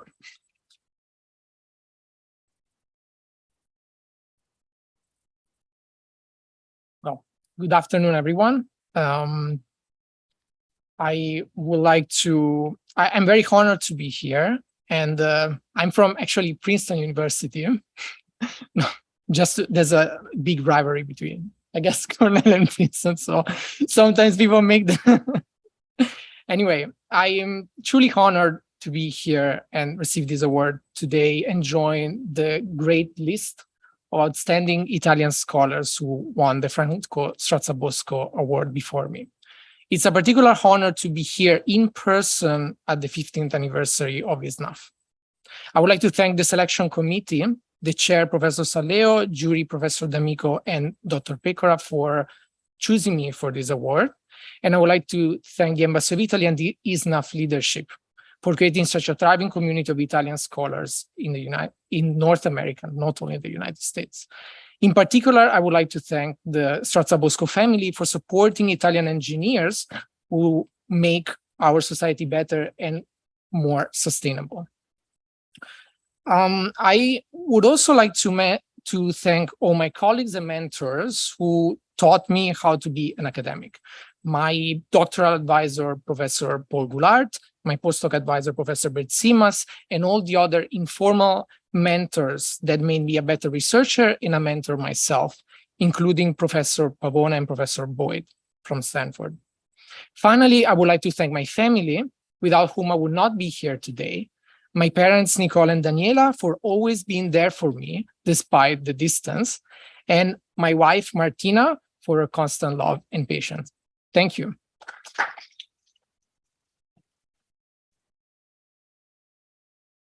I think that the certificate is correct. It says Princeton, doesn't say Cornell, but I said Cornell. By the way, next we will take the pictures here. So if you want to get organized, you know, you read the space, so why not to take advantage of it? So Professor Claudio Pellegrini was the chair for the Bruno Tuschek Award. And he could not be here, so again, I was volunteered. But we have to mention that Professor Pellegrini had a particular role in presenting to the Istituto Nazionale di Fisica Nucleare the opportunity to create this award, and he could pull strings because he had worked with Bruno Tuschek. So this is a new award, the INFN Bruno Tuschek Award for Research in Elementary Particle Physics, established this year in 2022 by the Istituto Nazionale di Fisica Nucleare. So this award honors the memory of Professor Bruno Tuschek for his pioneering work in the fields of elementary particle physics and particle accelerators. It recognizes his contribution in these fields as well as cosmology. We are grateful to the leadership of INFN for their generosity. And for the non-physicists in the audience, Professor Bruno Tuschek was an Austrian national who was really very, very, very influential, not only for the Italian program with accelerator. He was the first to propose the idea of the accelerator. Someone more experienced than me can explain, and really put the whole world on the trajectory, because after Frascati, then other projects started also here. So great man that we are really happy to honor. So coming to the finalists for this year are Dr. Claudio Emma of the SLAC National Laboratory, Dr. Fabio Ravera of the Fermi National Accelerator Lab, and Dr. Marco Siciliano of the Argonne National Laboratory. And the winner is Dr. Claudio Emma for his many contributions to the development of X-ray free electron lasers, his studies of novel plasma accelerator-based attosecond, high-power, coherent X-ray sources, and for the realization of machine learning systems for the operation of a plasma-based particle accelerator. Please, Claudio, come to you.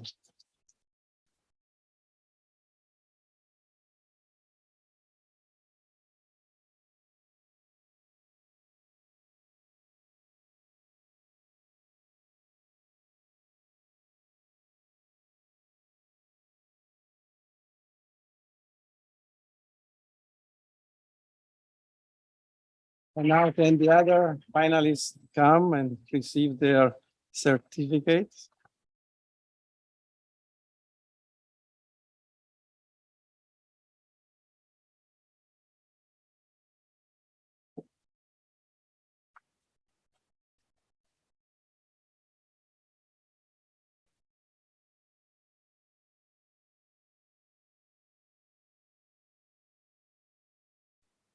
Very much.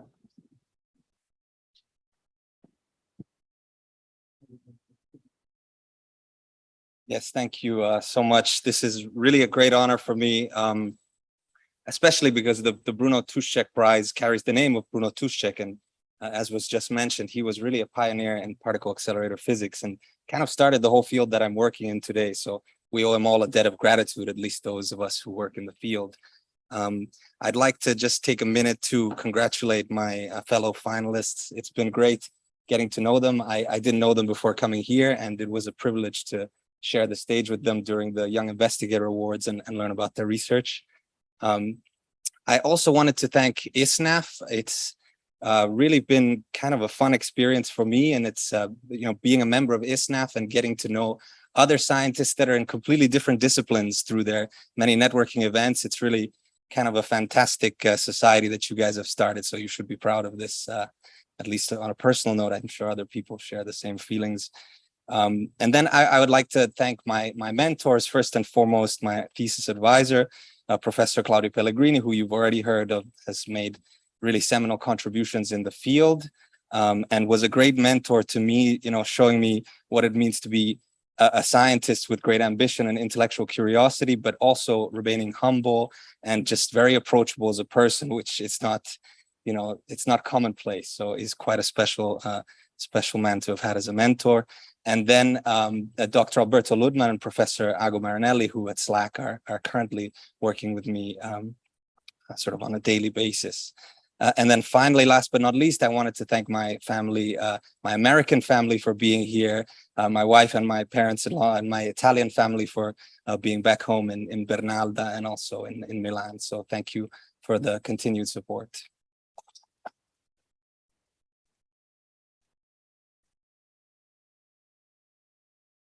And it's my pleasure now to invite Professor Elisa Bertino from Purdue University to the podium to present the Mario Gerla Award. So I'm very proud to be here and present this award. This award is given by the Gerla family in memory of Professor Dr. Mario Gerla. Mario has been a pioneer in the area of computer and communication systems. If today we have the internet, is also due to his work. And on a personal basis, I would like to mention that when I was a student a long time ago, I was reading all his papers, but I had never met him in person. The first time I met him was at an ISSNAF symposium, where I remember we gave, there was the Lifetime Award given to Viterbi, another very well-known person in my field. Okay, so I'm very proud. Also, of course, I like to have an award which recognizes the importance that computer and communication technology have in today's society. If we have a precision agriculture, it's also because of our technologies. I could talk forever, but let me then move to say that we received many strong applications, and so it was challenging to find the finalists. We selected 3 of them, and according to alphabetical order, they are Dr. Valeria Barra from Caltech, Dr. Marzia Cremona from Laval University in Canada. Unfortunately, she couldn't be here with us. And Dr. Michele Polese from Northeastern University.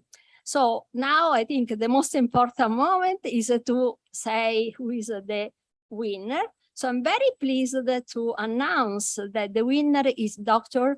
Michele Polese. So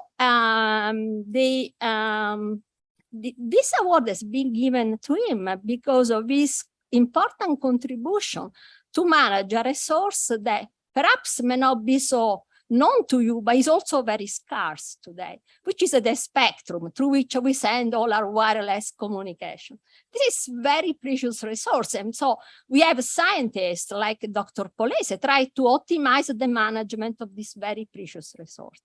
So Dr. Polese has developed solutions that are automated, based on AI, self-organizing, and can make an agile use of the scarce resource, which is the basis of wireless communication. This is the electromagnetic spectrum. So at this point, I like to call Dr. Polese to receive his award.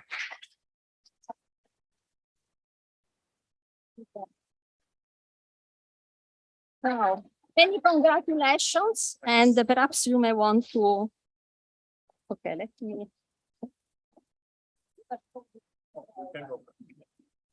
Now, let's be quick, otherwise, Cinzia will start.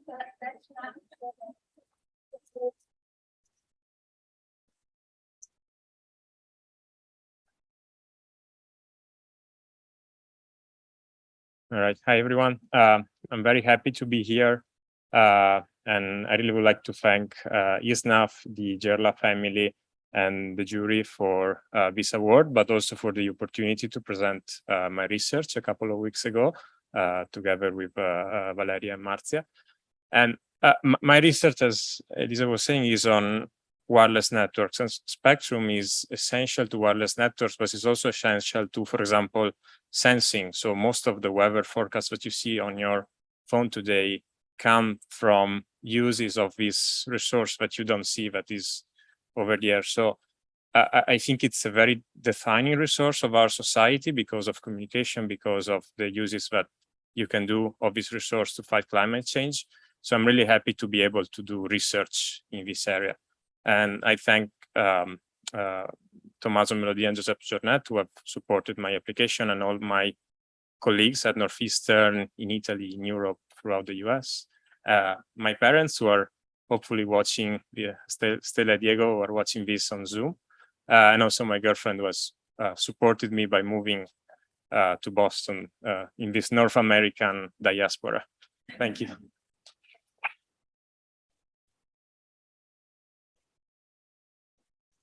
To call Dr. Valeria Barra to receive her award. Oh, sorry, you are a finalist, so you're also that. Okay, so perhaps we can take a picture.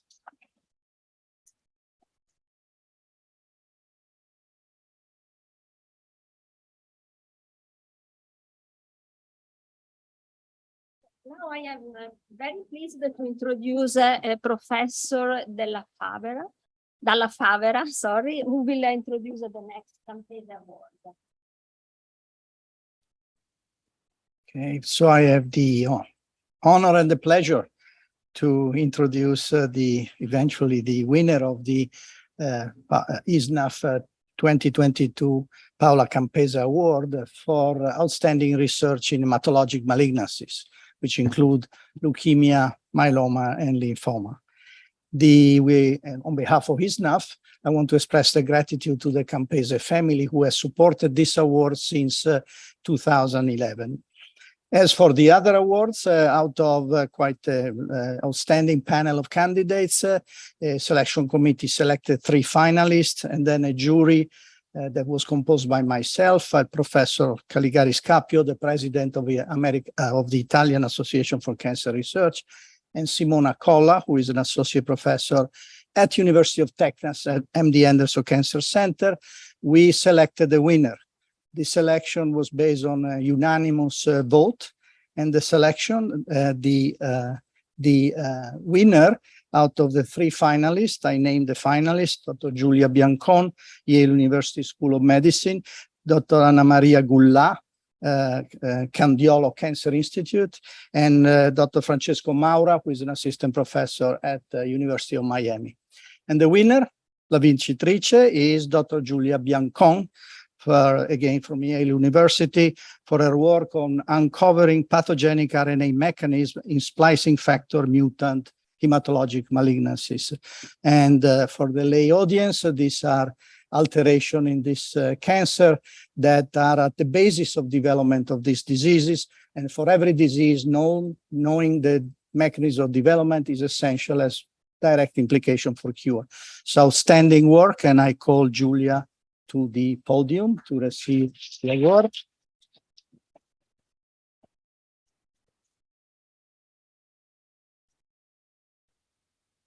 I think first the speech, right? Thank you so much. I'm a little bit emotional, so maybe I don't know if I mess up a bit with Italian and English, but I'm super happy for this award. And of course, I would like to thank the Campese family for sponsoring this award. It's a great opportunity for us, young investigators, trainees, to try to move forward with our career, with our independent research. And of course, I would like to thank the ISSNAF Foundation, the jury, because they were amazing. They listened to all our projects. because they gave us amazing feedback, and also the organizers, of course, because you are making possible this event in person. And I'm happy to share this experience with Anna Maria that I didn't know before, but also with Francesco, because we arrived from the same institute in Milan. And so I'm very proud of both of us that we are now successful. And so I'm super proud of our achievements.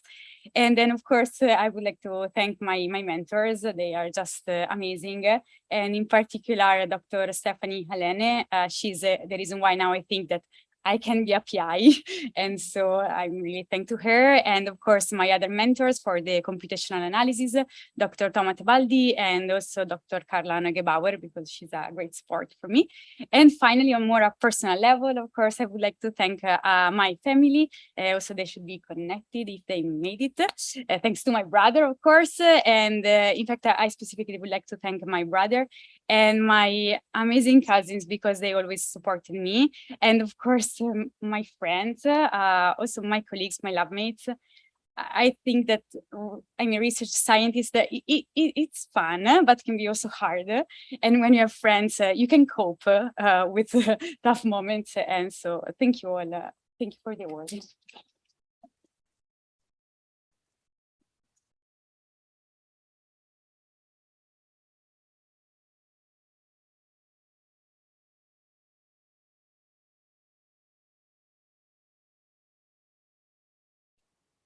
Then I would call the other finalists. We have only one.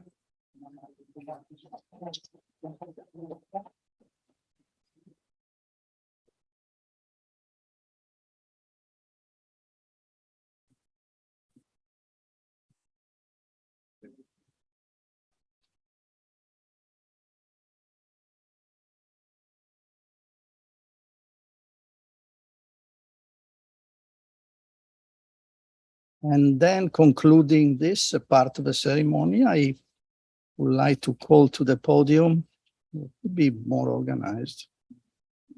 That's too many. Conclude by calling Professor Claudio Fogo to present the R&B for Culture Award. And please, Professor Fogo.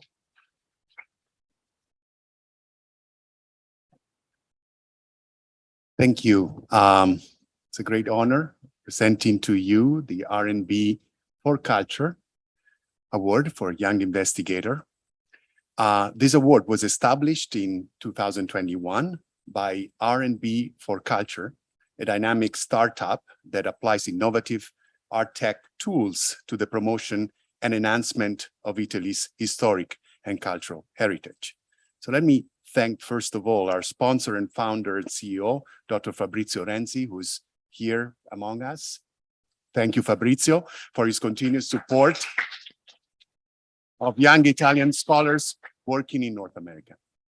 This award recognizes the vibrancy of research in Italian culture and its evolving nature, expressed in a variety of ways, such as innovative uses of technology, originality of approach, or contribution to wider questions and trends in the humanities at large. This year's jury included Professor Pamela Bellinger, University of Michigan, and Graziella Parati, Dartmouth College. The jury selected only one finalist, but I can't think of anyone more deserving of this award than Dr. Camilla Hawthorne for her leadership in connecting Italian studies with the most widespread and urgent trends in the humanities concerning the understanding of race, race relations, and the intersection between different forms of racism and the formation of national identities. Dr. Hawthorne is a human geographer and sociologist teaching at the University of California, Santa Cruz. She was recognized in 2020 by the Corriere della Sera, Pepe, good choice, as one of the 100 Women of the Year for her groundbreaking research on the African diaspora across Italy and the Mediterranean. Her just published first book, Contesting Race and Citizenship, Youth Politics in the Black Mediterranean, summarizes the results of this research and constitutes the first full-length study of Black youth mobilizations in contemporary Italy, focusing on the ways Italians of African descent have become entangled with processes of redefining the legal, racial, cultural, and economic boundaries of Italy by extension of Europe itself. Along with establishing herself in the field of Italian race studies, Dr. Hawthorne has also played a key role in creating a transnational and interdisciplinary group of scholars named the Black Mediterranean Collective, which studies the historical connections among racism, colonialism, and the contemporary politics of migration and citizen across the whole Mediterranean region. The project that she presented to the jury, her next project, provisionally entitled Black Mediterranean Geographies of Abolitions, continues to bathe the study of Italian history and of contemporary refugee crisis in the waters of the Mediterranean, but also looks across the Atlantic to consider the connections between Black liberation struggles in the United States and Black liberation struggles in Italy focused on citizenship and border fortification. Please join me in welcoming Dr. Camilla Hawthorne to receive the 2022 R&B for Culture Young Investigator Award.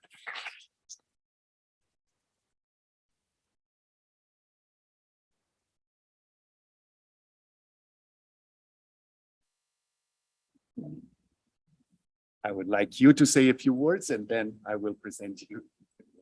Thank you.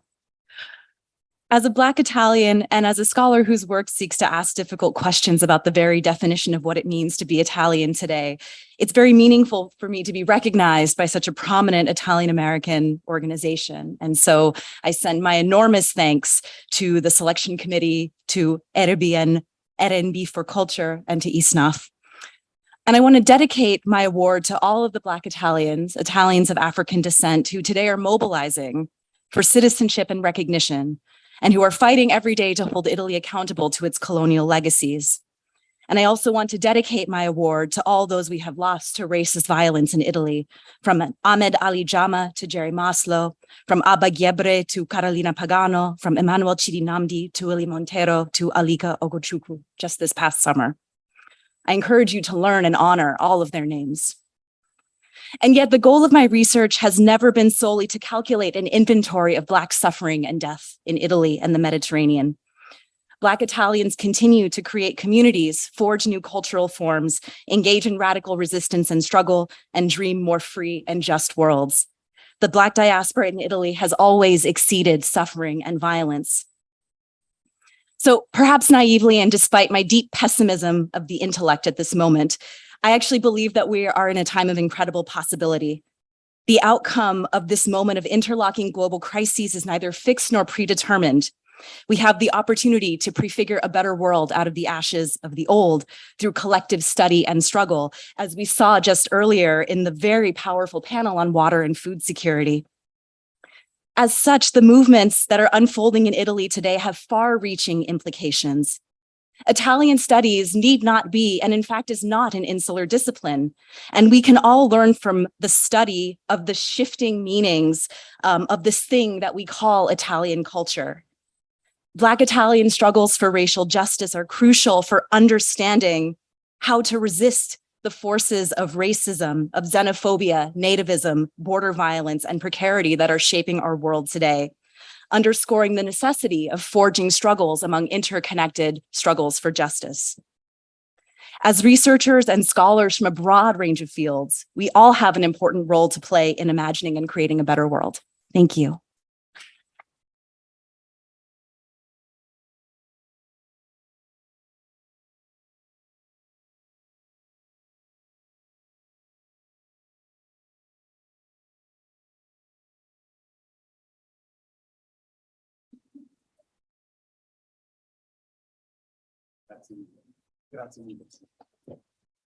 It's my honor to call back to the podium our president, Giulia Galli.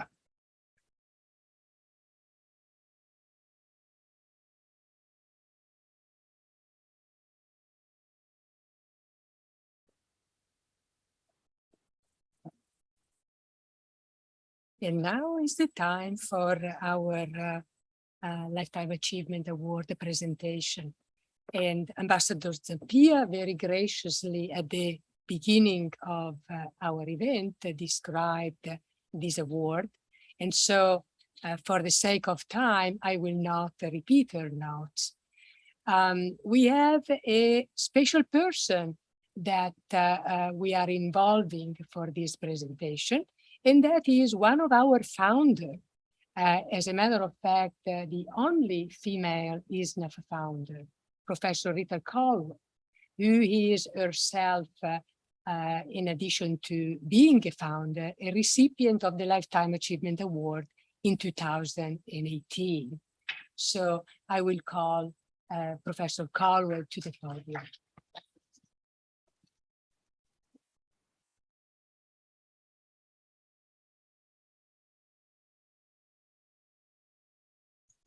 Thank you very much.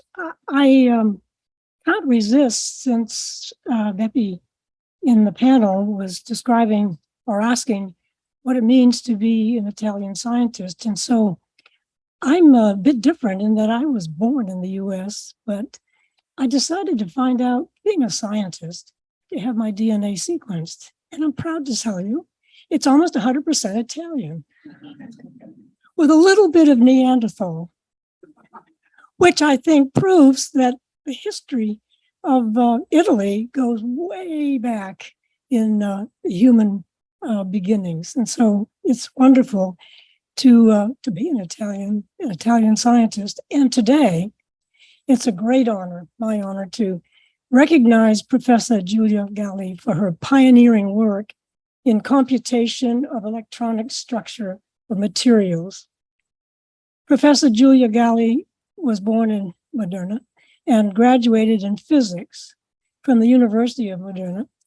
She received her PhD from the International School for Advanced Studies in Trieste, and after postdoctoral studies at the University of Illinois, Urbana-Champaign in the US, and the IBM Research Division in Zurich, she joined the École Polytechnique Fédérale in Lausanne.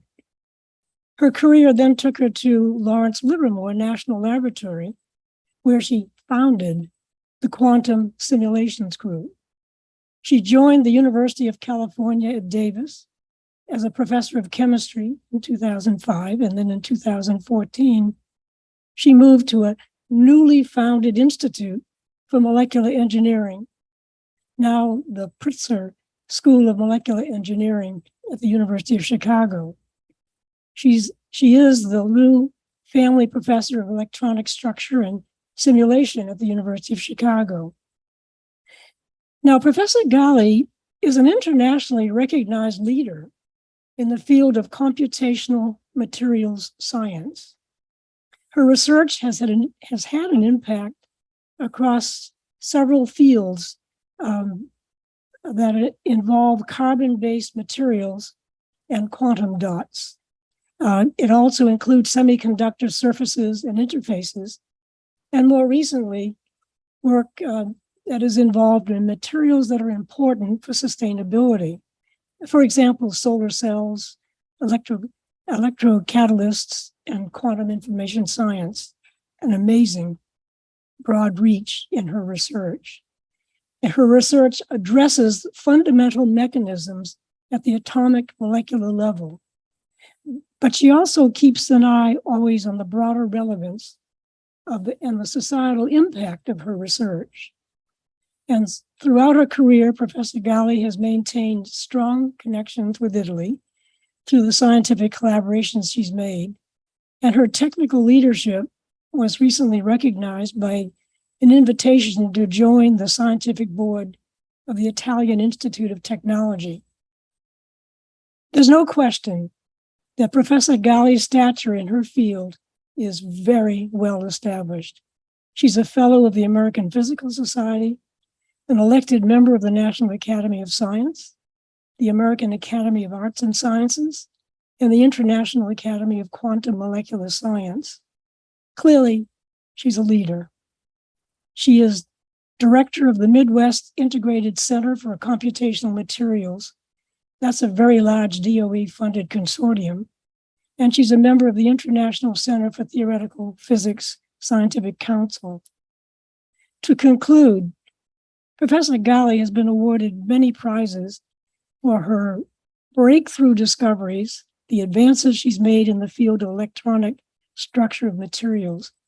She received the Materials Research Society Theory Prize, the David Adler Lectureship, the Raman Prize from the American Physical Society, the Feynman Nanotechnology Prize in Theory, Argonne Impact Award from Argonne National Laboratory, the Medal of the Schola Fisica Romana, and the Tommasoni Chiesi Award by La Sapienza University. So, Professor Galli, today you are awarded the 2022 Lifetime Achievement Award by the Italian Scientists and Scholars in North America Foundation, ISSNAF, in recognition of your stellar career and huge contributions to human welfare. Congratulations, and do come forward.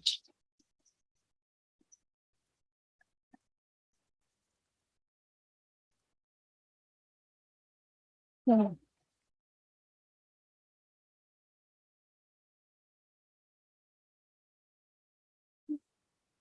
It's my turn. It's your turn. Or shall we? Of course, of course.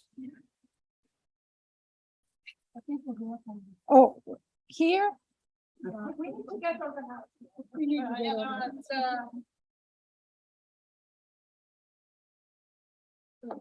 All right. Thank you so much.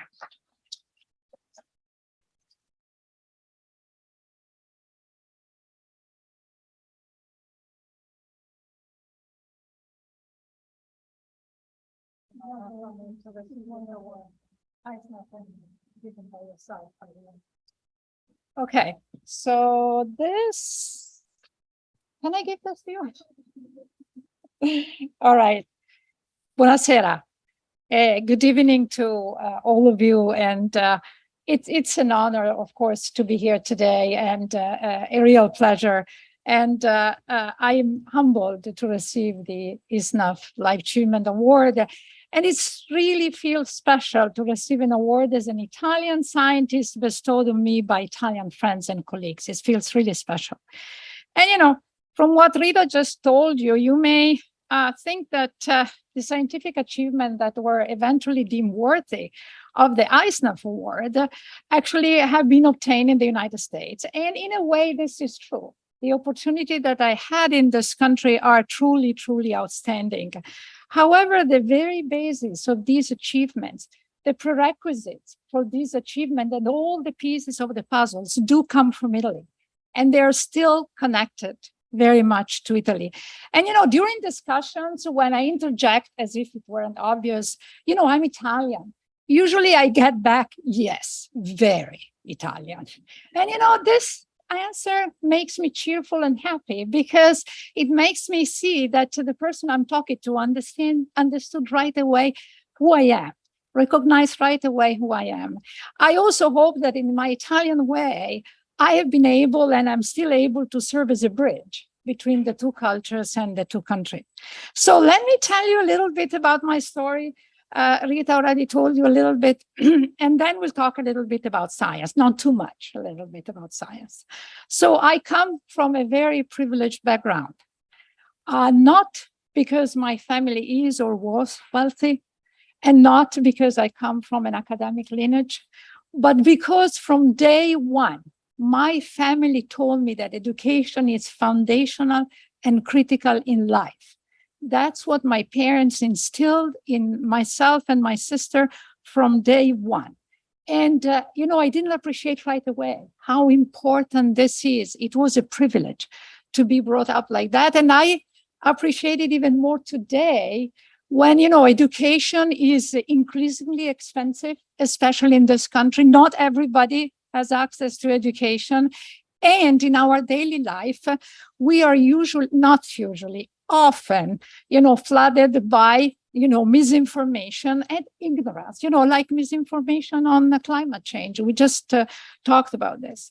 I also experienced another type of privilege, which has been an unconditional support from my family, even if when they, you know, not necessarily understood all of my choices. And I remain a privileged individual.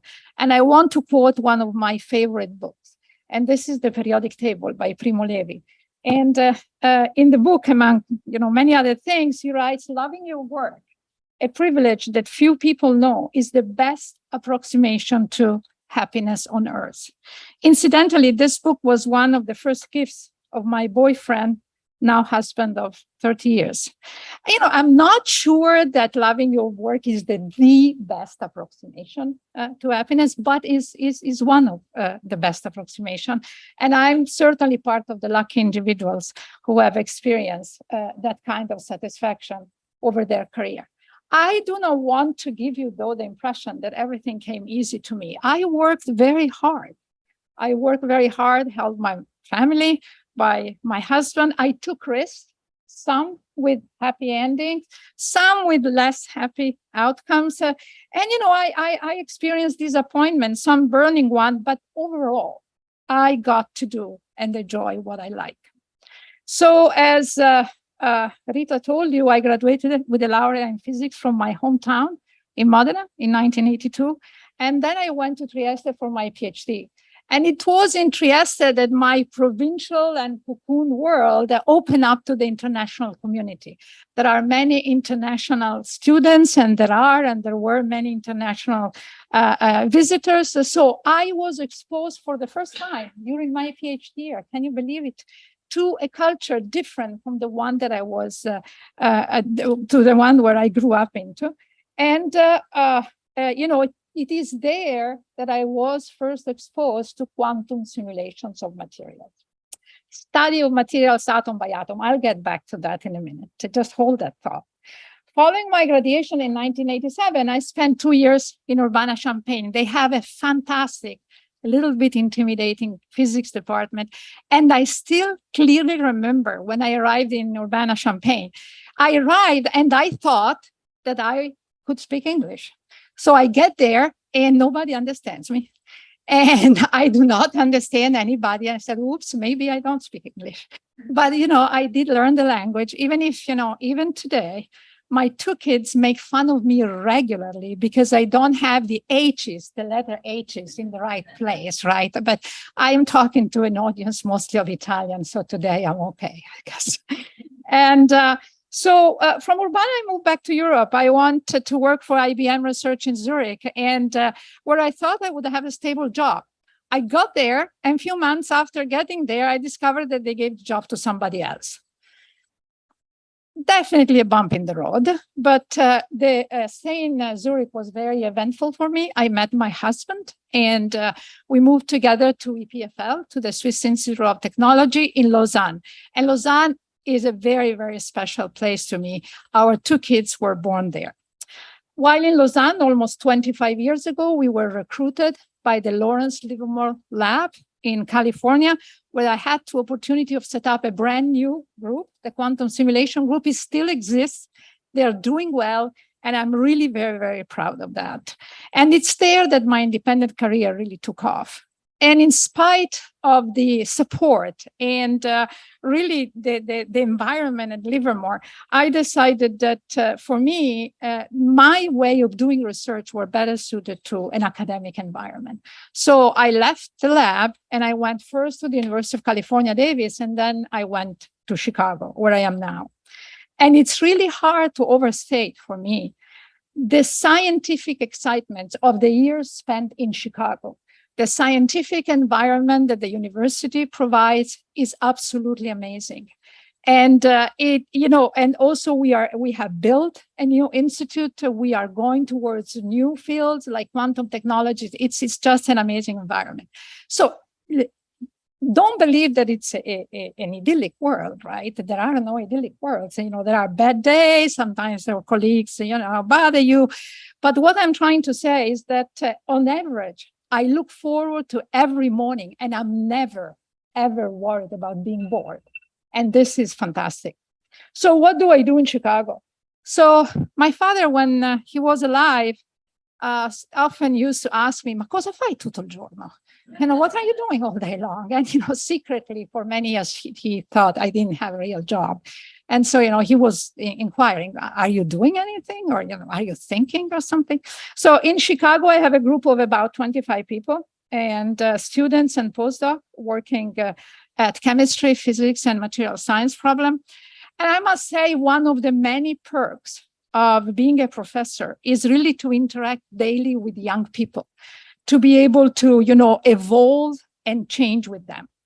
On course, sometimes there are frustrations. Sometimes we are really frustrated with our students because they think that they know better than us. And of course, we think we know much better than them. It's like a big Italian dinners, like sometimes, everybody thinks they know better than anybody else. But this is unavoidable. It's interesting, as they say. It's a generational thing. So my research focus at present is not dissimilar from the one that I had at the end of my PhD. However, over the years, we have developed new ways of solving the basic equation of quantum mechanics, and also the equations that tells you how molecules, solids, you name it, whatever is here, interact with light. This is important. Light like sunlight, for example. And it is the solution of this equation that eventually constitute what we call a computational microscope that we use to look at how materials are made of atom by atom. We have also learned how to obtain those solutions in an efficient manner, more efficient than in the past, for increasingly complex materials and using increasingly complex computers. So, for example, we can actually predict the property of materials that can absorb sunlight and help us doing useful chemical reaction and help us engineer new sustainable energy sources, or materials for quantum sensors, nano or micro engines that are exquisitely sensitive even to biological system, or using similar principle, we understand and predict materials to build better quantum computers. So do we go to the lab to kind of test our predictions? Not quite. We do not perform experiments in my group, but we work very, very closely with experimentalists.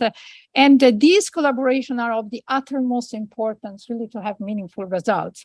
And sometimes I even think that when I grow up, I will become an experimentalist, although I am not sure my colleagues would want me, because they say that I wave my hands way too much to be a real experimentalist. By the way, there are great Italian experimentalists that wave their hands quite a bit, so don't listen to them. So in my final remarks, I go back where I started, to bridging cultures. I think that all of us that have lived between worlds have eventually become, at least a little bit, agents of change and agents of innovation. And at the same time, we have learned to appreciate an even wider international community and engage in understanding and contributing many different cultures. Occasionally, we think, at least I do, of inexistent or not yet existent, a linear combination of all the worlds we have lived in, and we want to create them, as a melange. These are some of the important positive aspects of what is sometimes called the Italian diaspora of scientists and scholars. A question that I often ask myself from where I stand now in the United States is how we can do better to give back to Italy. How can we do that? How can we help the excellent talents that are in Italy? Students in Italy are incredibly good, and indeed we want to recruit them here. But how can we help the excellent talents that are in Italy to also stay in Italy and to acquire more support and more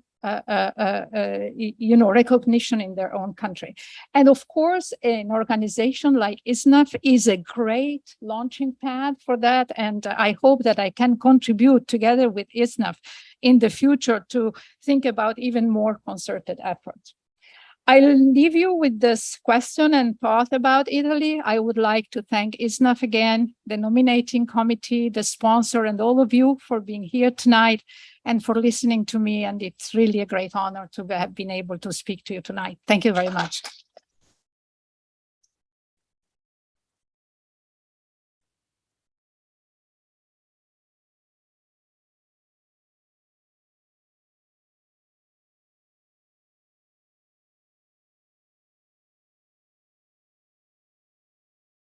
This concludes our event for the day. I thank you all for coming. I would like to have a picture of all the winners with me taken. And I hope that you can stay for a few minutes. Thank you for coming. Again, thanks the embassy for hosting us today.